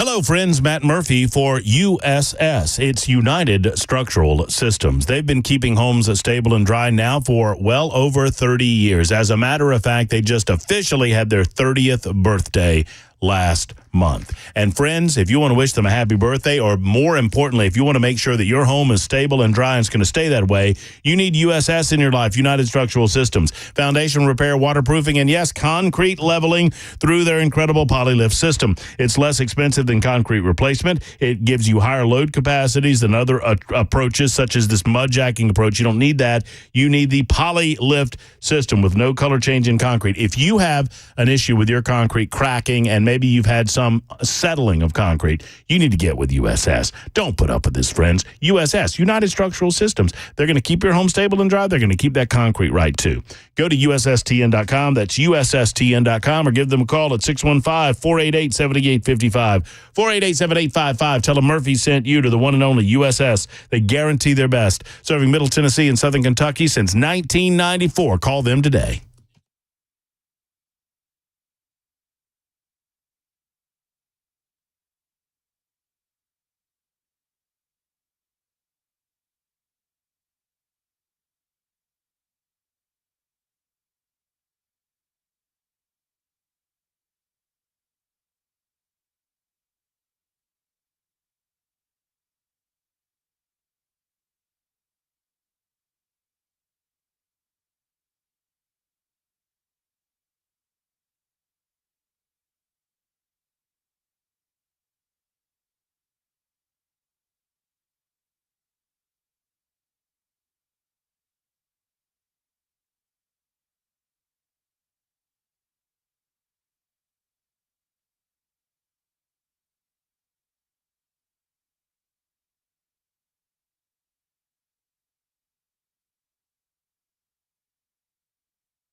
Super Talk 99.7 WTN. You've got the Fisher case, which is a pretty important case. You've got the Chevron case, which is an even more earth-shattering case. You've got the new case today on immunity. The United States Supreme Court laying down some rule of law for the American people, and liberals absolutely hate it.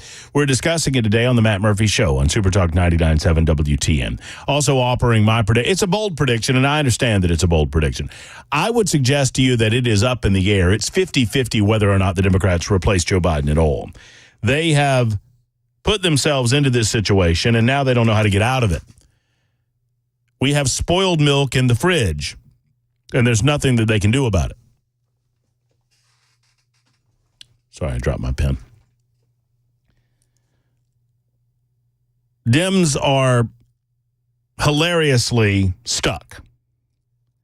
They know Joe is spoiled milk. They can't get rid of him, so what do?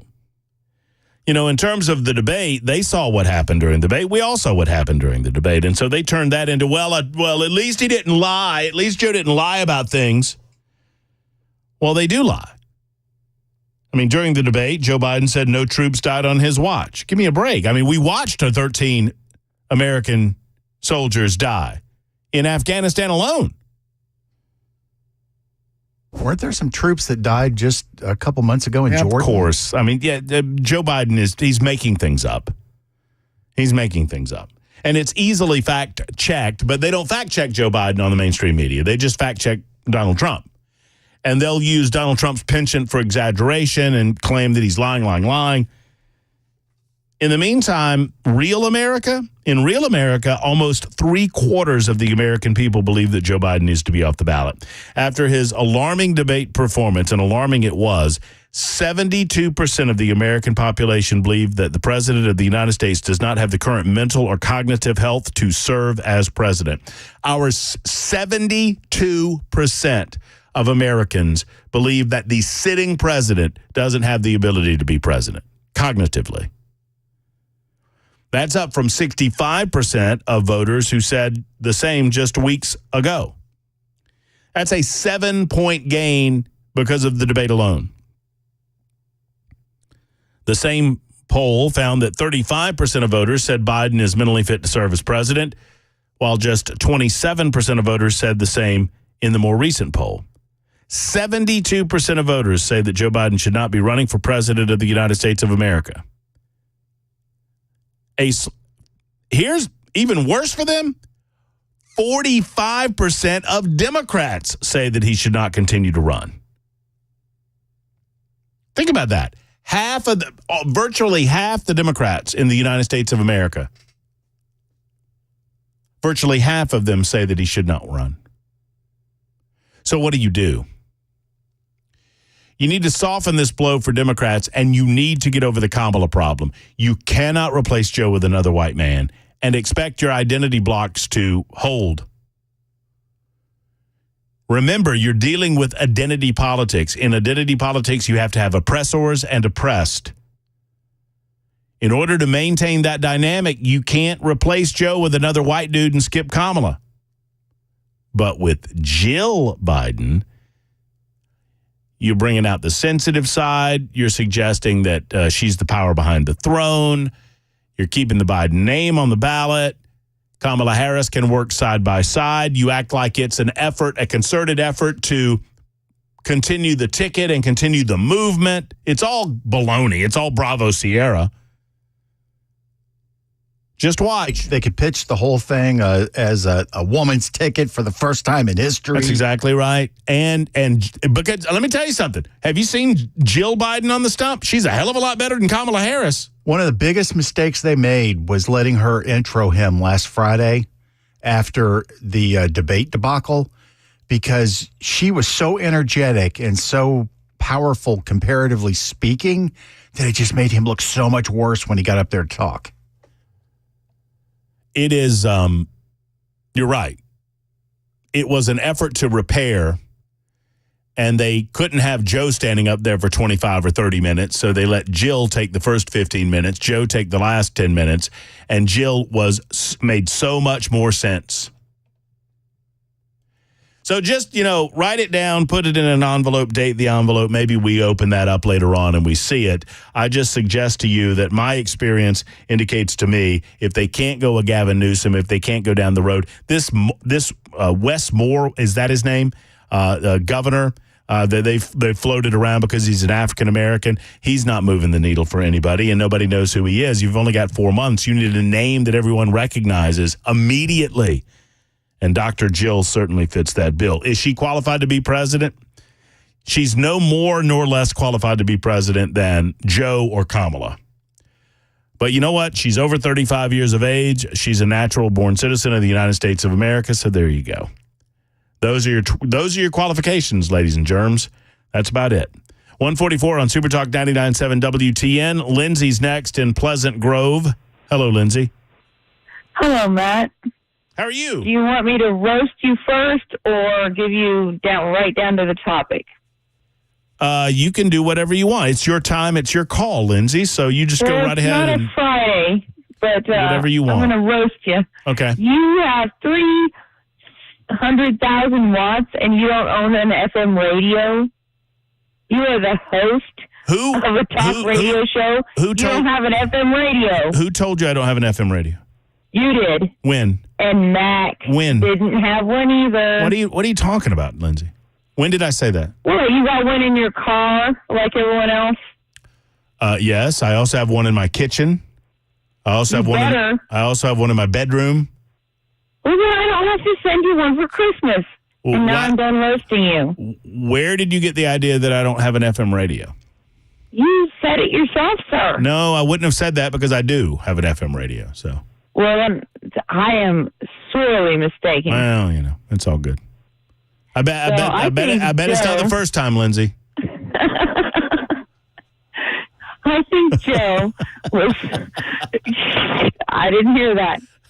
Definitely drugged, and this is elder abuse, and I've been saying that for ages. I saw, when I was a little 15-year-old, a guy abuse his grandma, and I didn't call anybody, and maybe I should have. Why is nobody doing anything about this? Well, because there's a difference, and thank you, Lindsay, for the conversation, and thank you for the question, and thank you. Give me hell at any moment that you can. I deserve it. I deserve every bit of it. Elder abuse is being thrown around quite a bit as to what I don't like. I don't like it. And I don't mean to be the guy that ruins the party. I don't mean to be the guy that comes in and tells everybody that they have to turn the music down. And I understand how many conservatives and libertarians are just loving life. It's elder abuse. They're abusing him. Jill Biden ought to go to jail. Look, nobody's abusing Joe Biden. I mean, Joe Biden doesn't know what's going. The United States of America is being abused.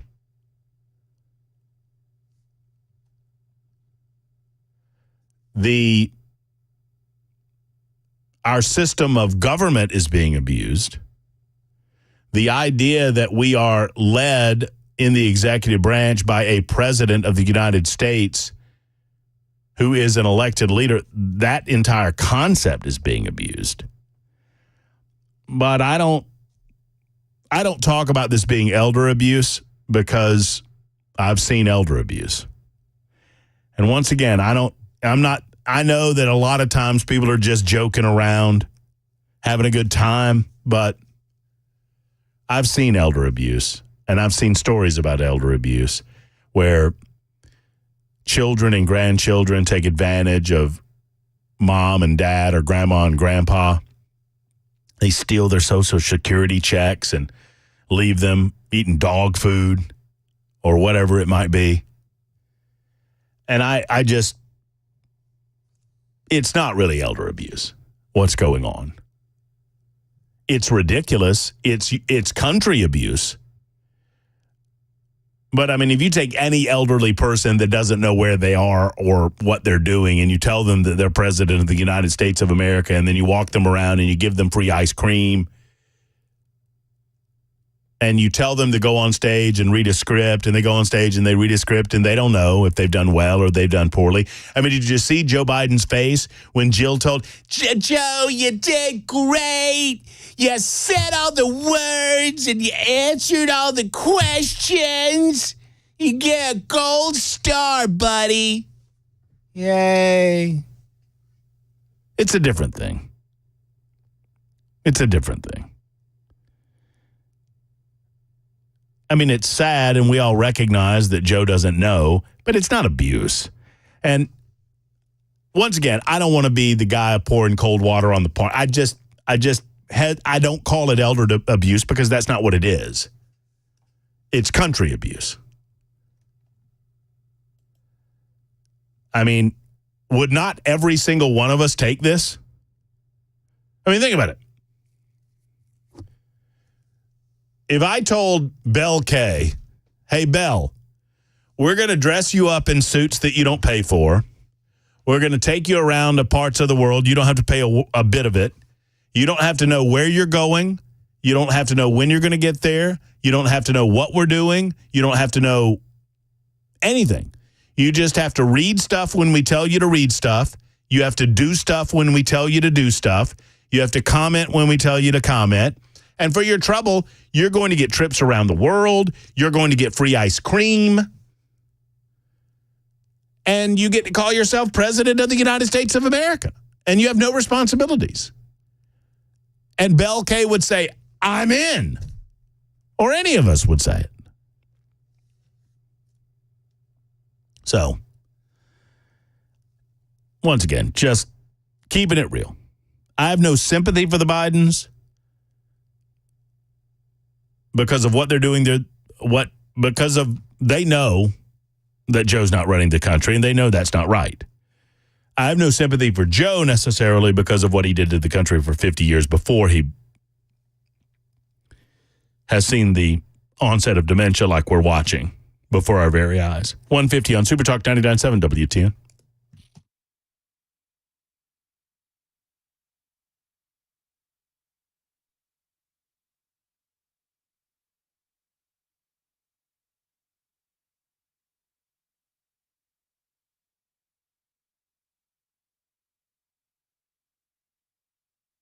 All right, friends, it's Matt Murphy. Let's talk about what you're cooking tonight. Are you cooking something special? Do you have savory spices to go in it? If you don't, then may I just mildly suggest that you're doing it wrong? I mean, I'm just saying, I think that you're doing it wrong.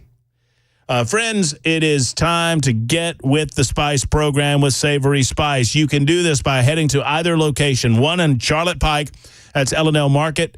The other is in Franklin, just off the square next to Gray's Pharmacy. You walk in, you smell the incredible smells. You can restock your spice shelves with delicious spices with Savory Spice. You can buy a specialty spice. You can buy the sprinkle for popcorn. You can buy the Spice and Easy mixes where they mix up the spices for you and they give you the ingredients to whatever. I mean, they have some delicious recipes that are right there available for you with Spice and Easy products available at Savory Spice. For the chef in your life, they've got gift-giving opportunities, grilling. They got great things for the grill for 4th of July and beyond. All you have to do is go by and see the gang at Savory Spice. Locally owned. I love Holly and David. They're good people. They're great business proprietors, and they have a tremendous product. It's superior in every way to any of those other spices you'll get from the other guys. Go to Savory Spice, and you'll see the difference. Once again, 2 locations, Nashville on Charlotte Pike and Franklin, just off the square. Tell them Murphy sent you.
In the wake of today's Supreme Court presidential immunity ruling, we'll hear a dissenting liberal opinion, and many families of those lost in recent Boeing airliner crashes are furious. We'll tell you why, and we'll have those stories at 2 o'clock on Super Talk 99.7 WTN. Indeed, looking forward to that. Thank you, Jay Harper. Matt, I think you have this one wrong, right? 7889. Would Joe be doing this? Would Joe be doing this? We had a choice. Let me read that again and fix it. Matt, I think you have this one wrong. Would Joe be doing this? I'm assuming you mean if he had a choice. Probably not. He's not making decisions for himself. He's being used and abused by his wife and the Democrat Party for their benefit, not his. You can see it in his eyes. He doesn't want to do this most of the time. I don't think he knows where he is most of the time. So, Dianne Feinstein was a victim of elder abuse. Robert Byrd was a victim of elder abuse. Strom Thurmond was a victim of elder abuse. I could go on down the line, I suppose, with that same logic in mind. Of course he would be doing this if he had the ability to make the decision. He's been doing this for the better part of, 55 years now? Something along those lines? Joe Biden's been sucking off the system for that length of time. I don't feel sorry for him. This does not qualify as elder abuse in the classical sense of elder abuse. There are serious cases of elder abuse that go on in America. I don't want to diminish those cases of elder abuse by calling what this is elder abuse. We all know that Joe doesn't have his faculties about him. We all know that he's being controlled by forces beyond his capacity. But he's not being abused in the traditional sense of the word. He's president. They prop him up and give him ice cream. One more hour to go. Super Talk 99.7 WTN. Hang in there.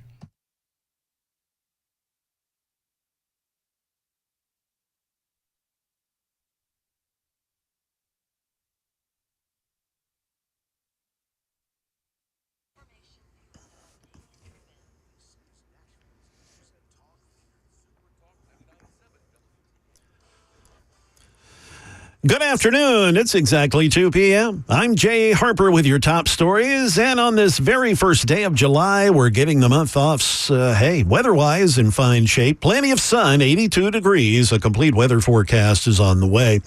In a 6-3 ruling, the Supreme Court siding with Donald Trump and finding that presidents enjoy immunity for their official acts. ABC's Stephen Portnoy, he has more from Washington as far as what the liberals dissenting on the decision have to say. Chief Justice Roberts' opinion sends the case back to the trial court, directing Judge Tanya Chutkan to separate out Trump's official acts, suggesting his unofficial acts could remain the subject of an indictment. The main dissent has liberal Justice Sonia Sotomayor warning that the court has reshaped the institution of the presidency, turning the person who holds the office into a king above the law who can order the assassination of a rival, organize a coup, and give out a pardon for a bribe. In other news, families of those who died on board 2 Boeing 737 MAX crashes are angry at a reported plea agreement being offered to Boeing. Alex Stone explains. Families of the victims who died on board Boeing 737 MAX airplanes want a trial. They want Boeing executives to go to prison, and they want $20 billion from Boeing. A reported deal that will be offered to Boeing will be much less than that. Instead, no trial, a $200 million fine, and a corporate monitor for misleading the FAA over the 737 MAX. Nadia Milleron's daughter died on board a 737 MAX. We need to hold Boeing accountable. Boeing insists it has made changes to improve aircraft safety. That is the latest news. Weather is next. I'm Jay Harper, WTN News.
Hello, friends. Matt Murphy here for Paul Winkler. Most of the information you get about investment comes from people trying to sell you investment products, advertising investment products, or the media, who typically interview people who are doing either one of the first two.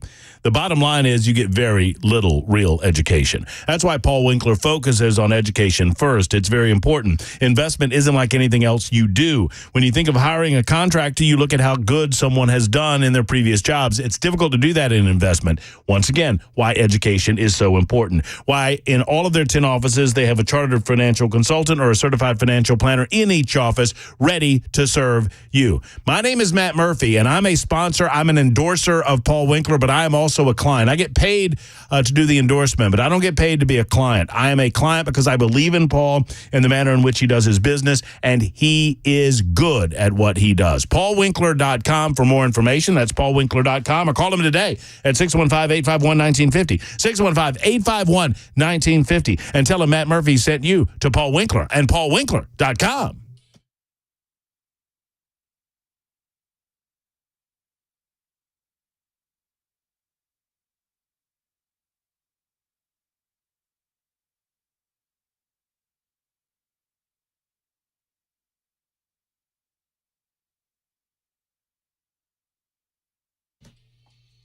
Hour number 3, man, oh man, time is flying when we're having a good time. 615-737-9986, 615-737-WWTN. The White House is acting like they don't understand the Constitution of the United States of America right now, saying nobody is above the law. That's a core American principle, and the Supreme Court got it wrong. Well, Joe, you better be careful what you wish for. You might get it. Friends, we've got lots to get into in this final hour of the show. I'm happy that you're here. Thank you for being around on this Monday edition. Brian Wilson coming up at 3 o'clock with The Drive. Let me get this out real quickly, because otherwise I will not be able to. And I welcome a discussion on this. I do not believe that I'm going to be in the majority on this. You guys know that sometimes I like to speak truth to power, even when you might disagree with me, because my libertarian principles run deep when it comes to this type of thing. It is not the job of the state of Florida to ban lab-grown meat. It's just not. That's not conservative government. That's it. I mean, today it goes into effect, and everybody's excited about it. Yay, we banned lab-grown meat. As long as people know where their stuff's coming from, why is it the business of the government to tell me what to eat and what not to eat? As long as I am fully aware of what I am consuming, why is it the job of the government to prevent me from consuming what I want to consume? Now, I would not consume lab-grown meat. I have no interest. I've had one of those. You ever had, hey, Belle, you ever had one of those Impossible burgers over there at the Burger King at the BK Lounge? No, sir.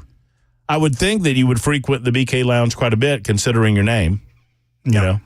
No? No, I don't eat much junk food, and when I choose to eat junk food, I like to eat real meat. Junk food? Yeah. What do you mean junk food? Junk food. What, junk food? Fast food's junk food. Fast food is junk food? Correct. So says you? Yes. That's a hot take. It is a hot take. I thought junk food was like potato chips. And also, I'm not legally required to eat Impossible burgers, so therefore I choose not to. Do you agree with me that it's not the job of the state of Florida to ban lab-grown meat? I wholeheartly agree with you, and the fact that DeSantis did that is a major strike against him. I mean, it makes no sense to me. At all. It officially goes into effect. There was apparently, and this is kind of funny to me, they had a big lab meat party because the people that grow the lab meat, they knew that the ban would be going into effect today, and so they have all this lab meat that they're not going to be able to sell. So as the ban on lab-grown meat was set to go into effect, one manufacturer hosted a last hurrah, a cultivated meat tasting party in Miami. I'm sure it was well attended. It was a California-based company called Upside Foods, hosted dozens of guests at a rooftop reception. Delicious meat, said Upside Food. Well, it's not meat. Come on now. Maybe it's meat. I don't know. U.S. approved sale of what is being called cell-cultivated or cell-cultured meat. U.S. approved that for the first time in June of 2023. Here's the deal. I'm not promoting eating this type of garbage. What I am telling you is I don't, much like Bell K said, I don't promote you eating McDonald's. I would suggest to you that whatever McDonald's has done to the food, quote unquote, that they serve has made it something less than food and more like an art project. Have you ever seen the McDonald's challenge where they put a McDonald's quarter pounder with cheese in a container, a glass container, and leave it there? It doesn't mold the way that food is supposed to mold. I'm not trying to pick on McDonald's. I'm just here to tell you that if you're worried about screwing around with our food from a laboratory perspective, that ship has already sailed. Ship, S-H-I-P. But it is not the job of a conservative government to tell private businesses what they may or may not sell, so long as those businesses are not selling something that is harmful to the general public. And there is no greater harm in lab-grown meat than there is in all of these other types of whatever the hell they're putting into chicken nowadays, whatever the hell they're putting into farm-raised turkeys nowadays. I mean, I'm sad to tell you, but it's true. So just wanted to throw that out as an aside. But, in the meantime, even if all things being equal, if there was nothing about McDonald's that was unhealthy, if you choose to live your life eating nothing but Impossible meat, that's your business. choice. That's your business. If you're like, oh, I hate the taste of real meat, I'm going to eat plant-based. Well, then that you should be allowed to. You want to eat tofu for the rest of your life? Absolutely. Go for it. You want to eat. You want to be a herbivore for the rest of your life? Go for it. You want to eat only meat? Go for it. It is your body. I believe it. Your body, your choice. It's America. You have the freedom to eat or not eat whatever you want, unless you're in Florida. Florida and Alabama have banned the sale of, quote, cultivated meat and seafood. Other states and federal lawmakers are looking to restrict it, arguing the product could hurt farmers and pose a safety risk to the public. Well, I'm willing to talk to you about the safety risk possibilities. That's fine. But this argument that it would hurt farmers, I mean, you could make the same argument. I mean, why would... Let's put it this way, and I'm not too off the mark here. Could I not make the same argument about automobiles in the early 1900s? Well, we need to ban the sale of automobiles because the automobile industry is hurting the horse-drawn carriage industry, and it could pose a risk.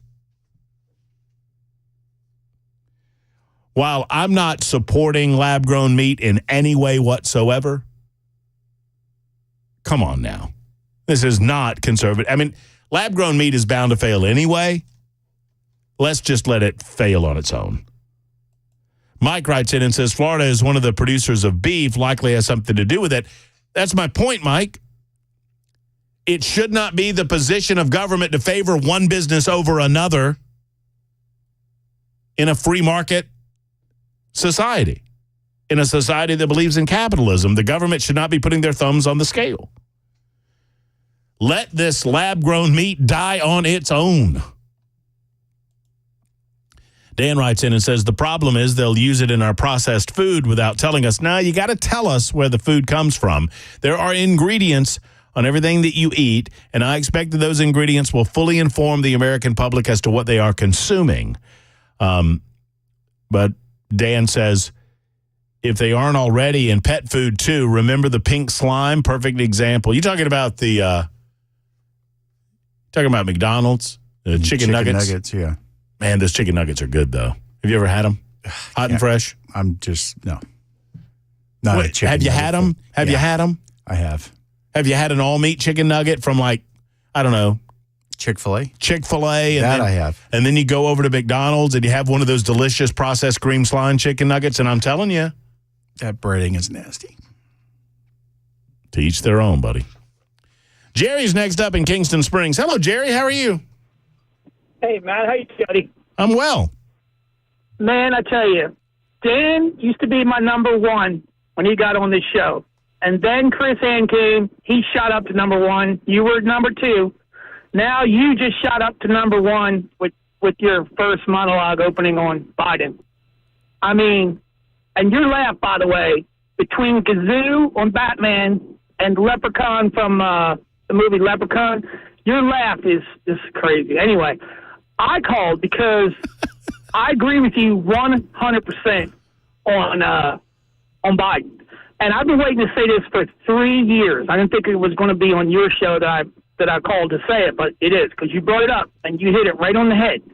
I'm so sick and tired of all the talk show hosts around the country on your station too, just focusing and joking around on the senility part. Yes, he's senile, there's no question, but that should not be the focus. Where is the word treason? Where is it? Hillary, Obama, this guy, all treason. These people are evil and crooked.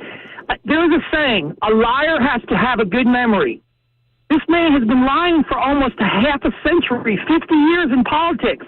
Probably goes back to his college days when he plagiarized and said he was like first in his class. He was near the bottom. And, you know, his son, with all the stuff he's done, and it's now tied to the father without a doubt, Hollywood would already have movies, miniseries, books, T-shirts. Al Pacino is an actor. These guys are not actors.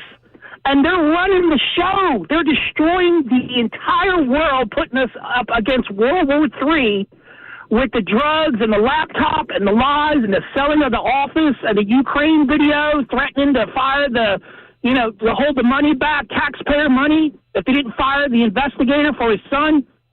Treason. We got to focus on Trump didn't even do it. He's focused on his senility. Forget the senility. He's not a victim. All right, I'm going to give you an opportunity, Jerry, because I take everything you say very seriously. So yeah, if we're going to, you want to charge Joe Biden with treason? Not just him, all the way back to the administration before Trump, with Obama, Holder, Hillary, Lynch, all those people. Okay, we want to charge all these people with treason. All right, so absolutely. you have to be able to explain it in such a way that the American people get behind this concept. Without the American, no problem. All right, no problem doing it. Tell me, all right, let's do Joe Biden, and I'm not arguing in favor of Joe, and I know just Joe Biden. Just Joe Biden.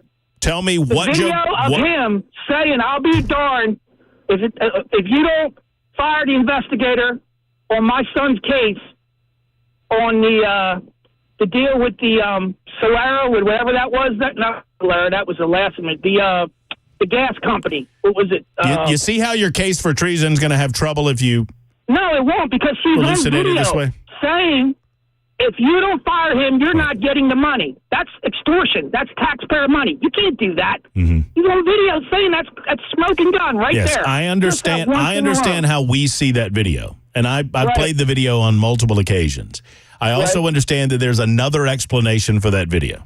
What is it? I haven't heard it. Well, I mean, the explanation is I was doing the bidding of the Obama administration, and it was in the best interest of the United States of America that they get another prosecutor that was less corrupt than the current prosecutor. And if Ukraine was going to do business with the U.S., we expect that their government is going to act on the up and up. I'm not saying I agree with that. I'm saying that's their explanation. Yeah, well, any judge would say, look, because Obama told you to do it and you're just a puppet of Obama and Hillary doesn't make you innocent. You're running the show now. He was Stop for a second. He was the vice president of the United States at the time. He said that under the Obama administration. Right. So we're talking about the Obama administration. Right. But because Obama didn't say it, we don't have him on videotape. We do have Biden on videotape saying it. And we could go back. He was vice president. It's still treason.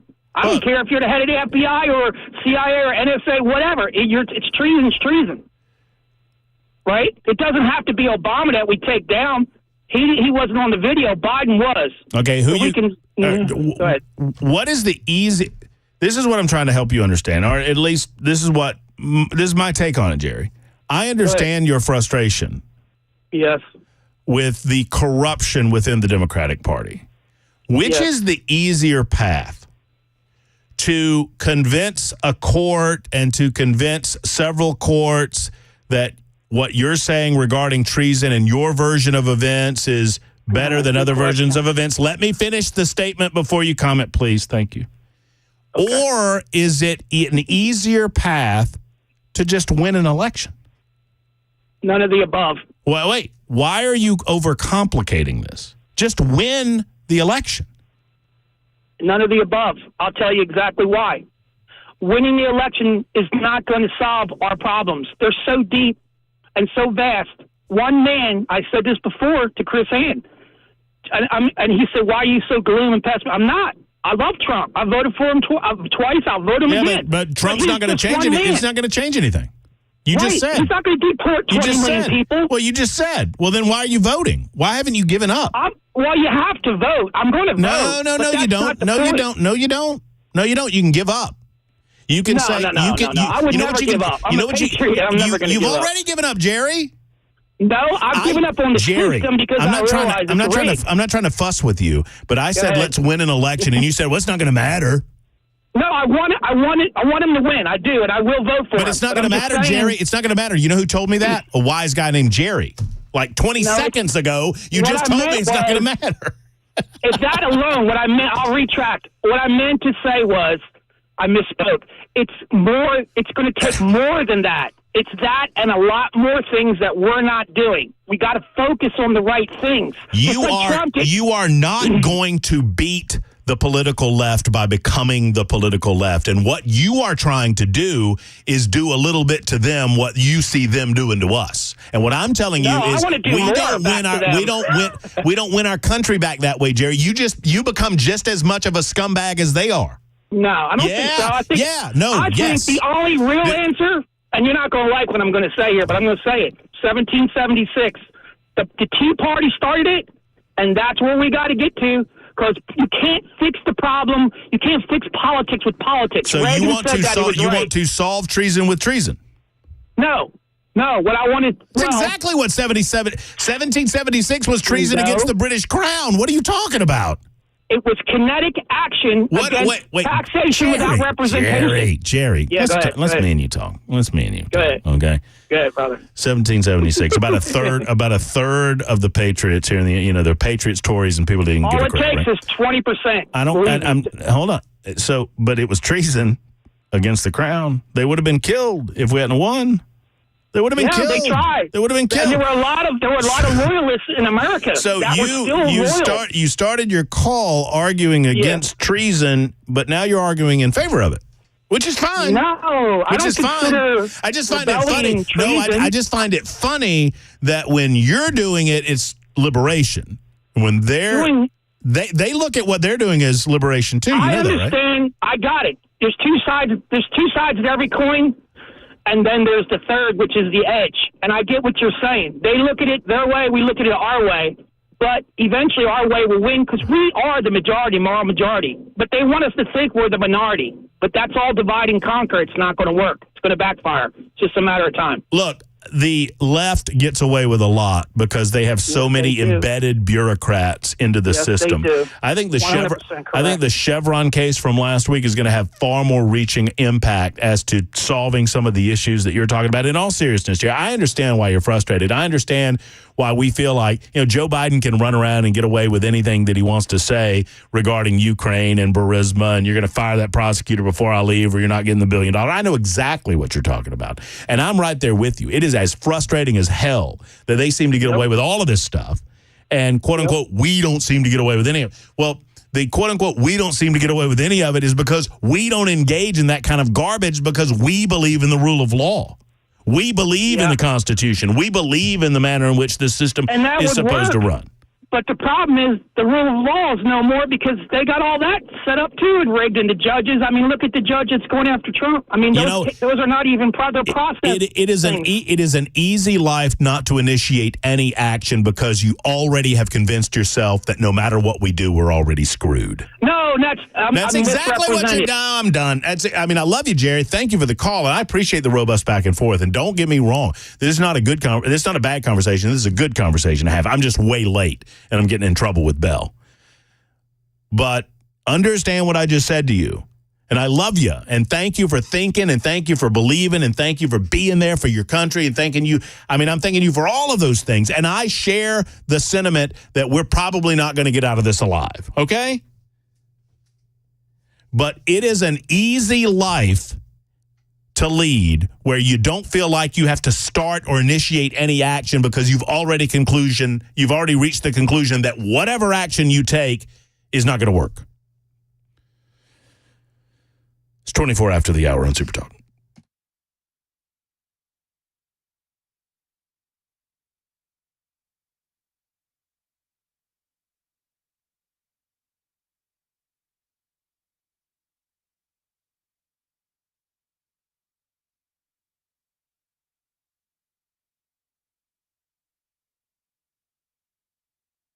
Hey, friends, it's Matt Murphy, and all month long, our friends at Kraft Body Scan are offering a couple's heart and lung scan for only $149. These couple's heart and lung scans are valued at over $2,500. This is an incredible savings for anyone and everyone looking for a simple and non-invasive way to check their heart and their lungs.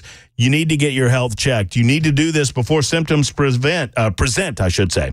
We've heard countless stories of lives saved by these scans where major issues have been discovered even with no symptoms. Let's take a proactive step toward better health in the month of July with a heart and lung scan. Book your couple's heart and lung scan today at TogetherWeScan.com. This is a new website, TogetherWeScan.com. I'll give it to you one more time after the phone number, 615-436-1000, 436-1000, or go to TogetherWeScan.com. Make your health a priority this summer and into the future with Kraft Body Scan, TogetherWeScan.com.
Several U.S. military bases across Europe are under a heightened state of alert. And an 18-year-old Nashville man arrested after waving a gun around at a grocery store here in town. We'll have those stories at 2:30 on Super Talk 99.7 WTN. Thank you much, Jay Harper. It is 29 minutes after the hour. A lot of reaction to Jerry's call there. Jerry, very animated, very upset, wants to get the treason folk in jail. Look, I don't disagree with you, Jerry. I'm all about prosecuting people for crimes committed. If you violate the law, you need to be prosecuted to the fullest extent of the law. On the other side of things, I mean, if you want me to host a radio show where I give up on America, I can do that too. because I believe that half of this country has given up on America. I'm trying to convince minds and hearts that we need to take that country back and get back to what our founding fathers intended. One of the biggest risks to our representative republic is that we allow people to vote. And if dumb people vote for other dumb people, you're going to get dumb policies. You're going to get a dumb result. Jerry seems to feel like it's all over. Well, the day I feel like it's all over, I'm going to go do something else. I'm not going to fight for an America that I no longer believe can be saved. Why would I do that? Why would I waste my time doing that? If you are giving up on America, I understand your frustration. You need to channel that into affirmative action. Because let me tell you, in my world, I talk more about revolution. I talk more about civil war than most of you. I don't think people that throw that crap around like many people throw that crap around have any idea what they're talking about, what that would mean for you and your family. If you want to have that discussion, I'm willing to have it. But let's have it real. Not this fantasy, we're going to have to split or whatever. I mean, that's a real dedicated decision that's going to have to take place amongst millions of our fellow Americans. And I'm talking about hundreds of millions of our fellow Americans. I'm willing to have the discussion, but I'm not willing to have it in a way that's just fantasy land. I don't deal in fantasy land very well anyway. And that's my take on all of that. I think the simpler path is to win the election in November and to trust that Donald Trump will put people in place, to trust that this Supreme Court is making proper decisions that will slowly but surely turn this huge ship of state around. Speaking of this huge ship of state, this ship of state needs to be pointed directly to the newsroom where Jay Harper awaits with headlines at 2:31.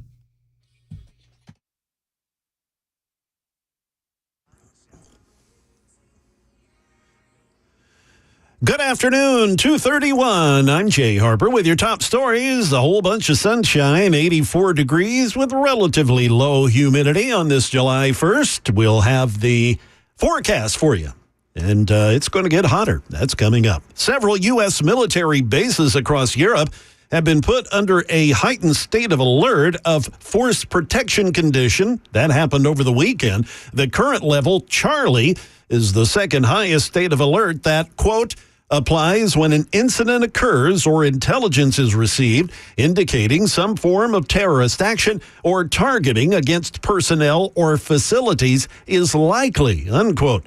During today's Pentagon briefing, Deputy Press Secretary Sabrina Singh says the decision was not made for a specific threat, but rather a number of factors. U.S. European Command is taking steps to increase vigilance for our service members, their families, and our facilities. This was done out of an abundance of caution. Back here in Music City, an 18-year-old man, Robert Turner, he's facing a felon in possession of a firearm charge after police say he walked around a Kroger store in the Haynes Park area waving a gun around and threatening to shoot people.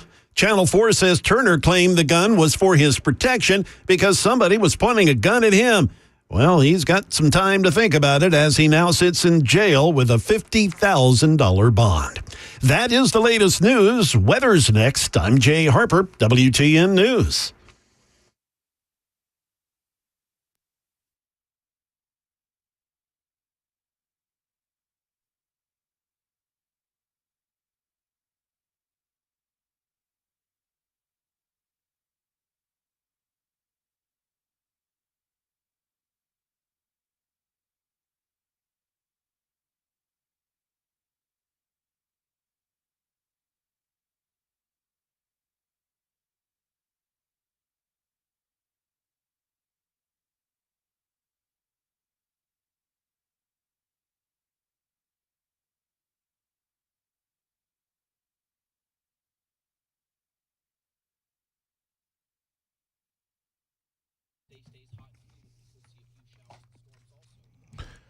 Hello, gang. Matt Murphy here talking about my friends at the Glock store. If you've ever visited the Glock store, they're probably your buddies too.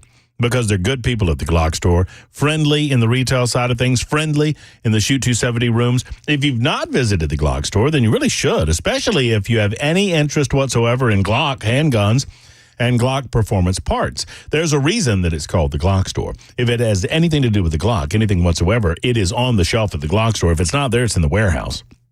And if it's not there, it doesn't exist. I mean, frankly. When it comes to performance parts for my own Glock, I go to the source, the Glock store, where my performance parts are installed for free while I wait. And that's not just a Matt Murphy perk. Anybody can get that.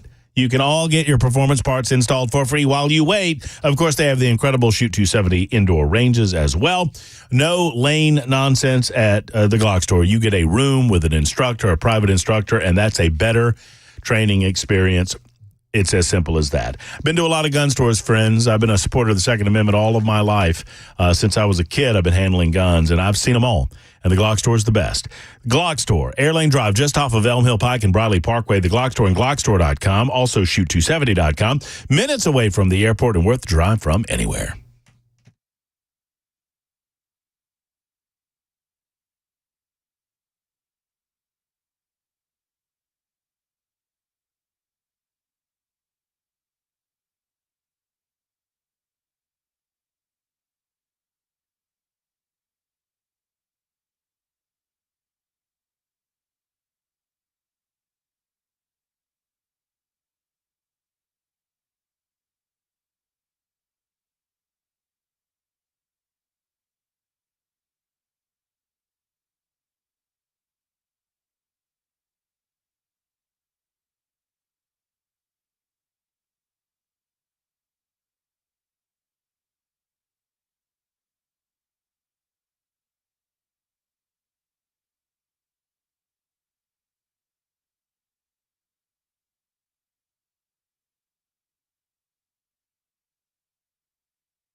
I've reconsidered my position on this. We need a secession to start immediately.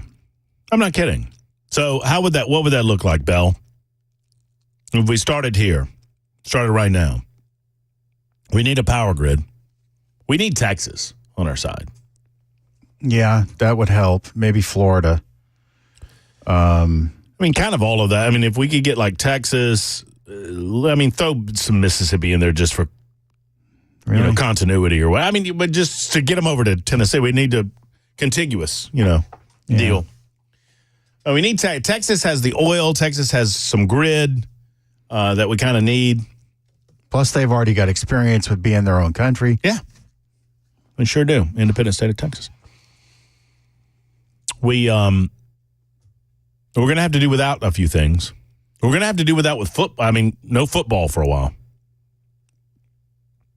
I'm sad to tell you. Probably no YouTube. Just change it to IFL. Okay. Or SEC to SEC could say the same. Yeah, we don't need to change that. I'm not kidding. Don't overcomplicate it. Yeah, I mean, I'm not trying to be overcomplicated, but look, I hope that Jerry, God love you, I appreciate your call. Speaking of Jerry, I met Jerry at a Jerry, not that Jerry, a Jerry at the race yesterday. He was sitting behind me, asked me what my name was. I said it's Murphy. He said, "What's that radio station you work for?" Because I had my old shirt on, and I said, "Well, I don't work for this one anymore. I work for Super Talk." "You're Matt Murphy," and it was kind of cool. We became fast friends. I don't know if that was the same Jerry or not. We did not talk about secession during our time at the Nashville Superspeedway. My friend in Dallas that I go visit, she was on the radio down there up until about 2 years ago. But we were getting some stuff for Thanksgiving weekend at Kroger, and she and I are just standing in line talking, and the woman behind us stops and goes, "Are you so-and-so from, the Eagle?"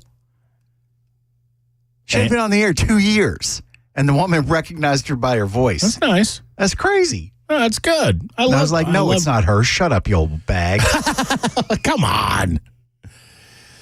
John says, hey, can we wait to secede until January? John, obviously, GBO, some Go Big Orange going on there. Trevor says, no football? That's a bonus. A little conflicting opinion there amongst the listening audience. Jeff says, now you sound like the South will rise again. Well, I'm not suggesting the South should rise again. I'm not suggesting that this has anything to do, one does not have anything to do with the other. I would suggest that states' rights matter. James has a thought on Jerry's call. Hey, James, glad you called. How are you? You talking to me? Is your name James? That's me. Okay. Hey, James. You got me. Hey, what's up? Well, I had three things. I had three things. Now I think I have four.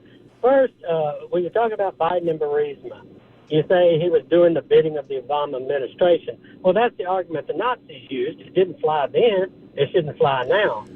Second. Oh, hold on. Stop. Let's take them one at a time. Stop. Let's take them one at a time. Okay. So the reason that I mentioned that was he was separate. He was saying that we need to hold Joe Biden accountable. Biden was acting as an agent of the Obama. I was just pointing out that he was vice president at the time, not president at the time. So, I mean, I'm not suggesting that you shouldn't hold people who are lawbreakers to account for their lawbreaking. But anyway. Well, that leads into the next thing about the election. Just winning the election, he said, is not enough, and I agree, because if you talk about the prosecutors not prosecuting the crimes, and you get more crimes. Well, if you don't start prosecuting people who are committing treason and other crimes, high crimes and misdemeanors, then you're going to get more of it. Trump could be the next one. I mean, it doesn't matter Republican or Democrat. It's not about tit for tat. It's about whoever holding them accountable for actions of treason. So, that. How do you define treason? Well, it's defined in the Constitution. What does the Constitution say about treason? I can't quote it right off. I can. It's Article 3, Section 3, Clause 1 says treason against the United States shall consist only in levying war against them or in adhering to the enemies and giving them aid and comfort. Are you there, James? James. I'm sorry, I was just trying to define the term for everyone. I'm not trying to be a jerk. It is a harder task to do the hard work to get the people elected to turn this huge ship of state around than it is to suggest that we can just go into a court and get guilty verdicts in treason cases when the Constitution defines treason specifically as treason against the United States shall consist only in levying war against them or in adhering to their enemies or giving them aid and comfort. No person shall be convicted of treason unless on the testimony of two witnesses to the same overt act or on confession in open court. So, all right, I just defined the term. I think you're back, James. Sorry, I think I lost your call for a second. That's okay. And then going into the other, which both lead into together, in the Declaration of Independence, it is not only our right, but it's our duty to overthrow a government that's become tyrannical. And if it's tyrannical, then it is our right and our duty. And that's not treason, because that is a right to do that. And which leads me again right into secession. Secession, no, when things like that start, it's a tumble effect. If you were to go back to the secession before, then one state left, then the others, it was a domino effect. And the same thing would be in this case, too. I believe the red states, Texas would follow. I believe Florida, Alabama, the others. Then again, secession's not necessary because we already legally and lawfully seceded. You can't cite the law or anywhere in the Constitution that says it's illegal to secede. So, therefore, you just need to end the occupation in that regard because we already seceded legally and lawfully in 1860 and for Tennessee. Yeah, I mean, the concept of secession and the concepts of war are two different things. You don't necessarily have to have one to have the other, but I can promise you if we tried to have one, we will have the other, right? So, I mean, then the question becomes, if we're playing this hypothetical out, then the question becomes, how many Americans are truly willing to send their sons and daughters to fight and to die to secede? Well, I've made that argument many times. Secession does not mean war. That people say that the war was. But it will. It did the last time, James. Yeah, but that doesn't mean it will be this time, because this time it's a whole different scenario. You don't think that Washington D.C. will use the full power of the United States military against nation states that try to secede? I don't think the states that don't secede would be willing to go to war over it. They'd be glad to get rid of the red states. The blue states would be. They'd be glad to get rid of it, and we'd be glad to get rid of them. I don't know that. You know what? I mean, it sounds like we're having this conversation in like 1856. I mean, I'm not. Okay, you know what I'm saying? I mean, I understand the circumstances are different, but the argument is kind of the same because did the South not believe that the North would just let them go? They did. They did, James. They may not have, but they certainly did. When we took over the quote unquote federal installation at Fort Sumter in South Carolina, the South Carolina people believed that fort was rightfully theirs, and they had no thought that the federal government would push back in the way that they did. James, I appreciate the call. Look, I don't mind the hypothetical. I mean, it's summer. We just hit July. I don't mind the hypothetical conversations, and I appreciate them. I understand that it is difficult for us to imagine how to get our country back to a sense of sanity. I want the clearest, most direct path back to sanity that we can possibly achieve. I think we're seeing that. I think we need to take the good, right? We've had a great week. And I imagine it is mostly on the host's shoulders that we're veering off toward the negative, but the question remained regarding Joe Biden and elder abuse, and that led us into a conversation about what is or what is not treason, which led us into a conversation about whether or not we can get the country back from voting. I still believe that there's a possibility. It is a closing possibility. I don't know that you're going to get the two sides together necessarily, but I think we have more on our side than they have on theirs. And a freely and fairly contested election is going to demonstrate that in November. And from there, you see more cases like we just saw decided last week with the Chevron case. You see more cases like the immunity case. You see more cases like the Fisher case. These are all wins for the American people, for a constitutional republic. Let's take those wins and run with those, as opposed to what is ultimately a fantasy about secession. Because I agree with you, James, that secession does not necessarily equate to war, but I don't see a scenario where it wouldn't. So I think we can disagree with our neighbors to the north, and we can disagree with our neighbors to the west, and we can disagree with other states and allow them to live a life of their own choosing and live a life of our own choosing, so long as we agree and believe in the Constitution of the United States.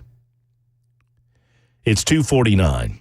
With all that in mind, lots of things going on. Obviously, the immunity case is a huge deal. The New York Times over the weekend called for Joe Biden to bow out of the race, and that's getting zero attention. The New York Times, the Atlanta Journal-Constitution, I think the Milwaukee Sentinel, I think it was, or the Milwaukee, I forget which publication it was. They're calling for it. Chip Roy has announced a resolution that calls on the 25th Amendment to be invoked with regard to Joe Biden. And in the meantime, if you don't think people are paying attention, CNN got its highest ratings in its station's history for the debate. Now, they included all of the simulcast in that. But the highest ratings in the history of CNN happened Thursday night as all 48 million eyeballs were glued to the debacle that was Joe Biden and the waning months of his presidency. It's 50 after the hour on Super Talk.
Wild and crazy 3 hours, our Monday edition, first day of July.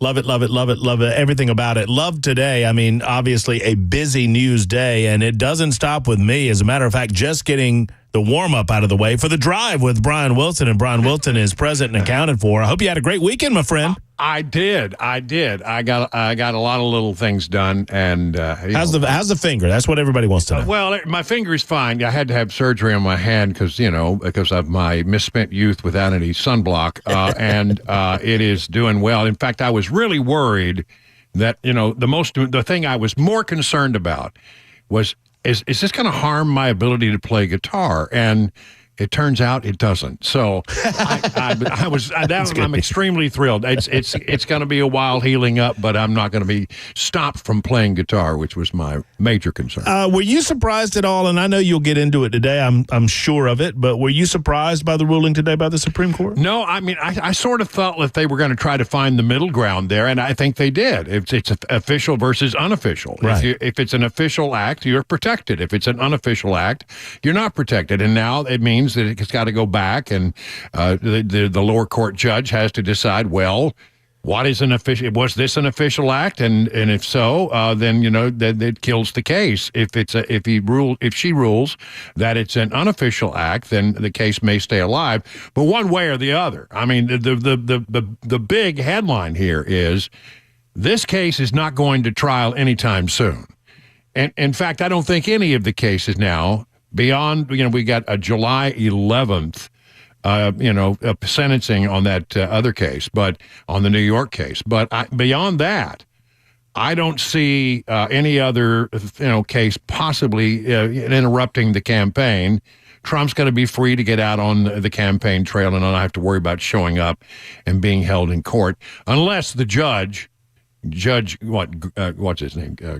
The guy Merchant Juan Merchant, yeah, sure. Juan Merchant, unless that judge decides to do something that nobody really expects that he would do. I'd agree. I like the idea of we're moving on to a different phase where the lawfare nonsense is behind us, and now we're into the meat and potatoes of the campaign. And I'm certain that the Supreme Court case will come up probably pretty early in the drive, right? Yeah, it'd be the first thing I'll be talking about. You'll hear from one of Trump's attorneys, and they're pretty happy, and again, it looks like nothing is going to stand in the way of Trump going forward with his campaign, except for, the sentencing on July 11th, and see what happens there. Here he comes. It's The Drive with Brian Wilson, happening right after Jay Harper's newscast, and Jay Harper's newscast is happening right now on Super Talk 99.7 WTN. Enjoy Mr. Wilson. Have a great afternoon, folks. Hug your loved ones. We'll talk to you tomorrow at high noon. Until then, so long, everybody.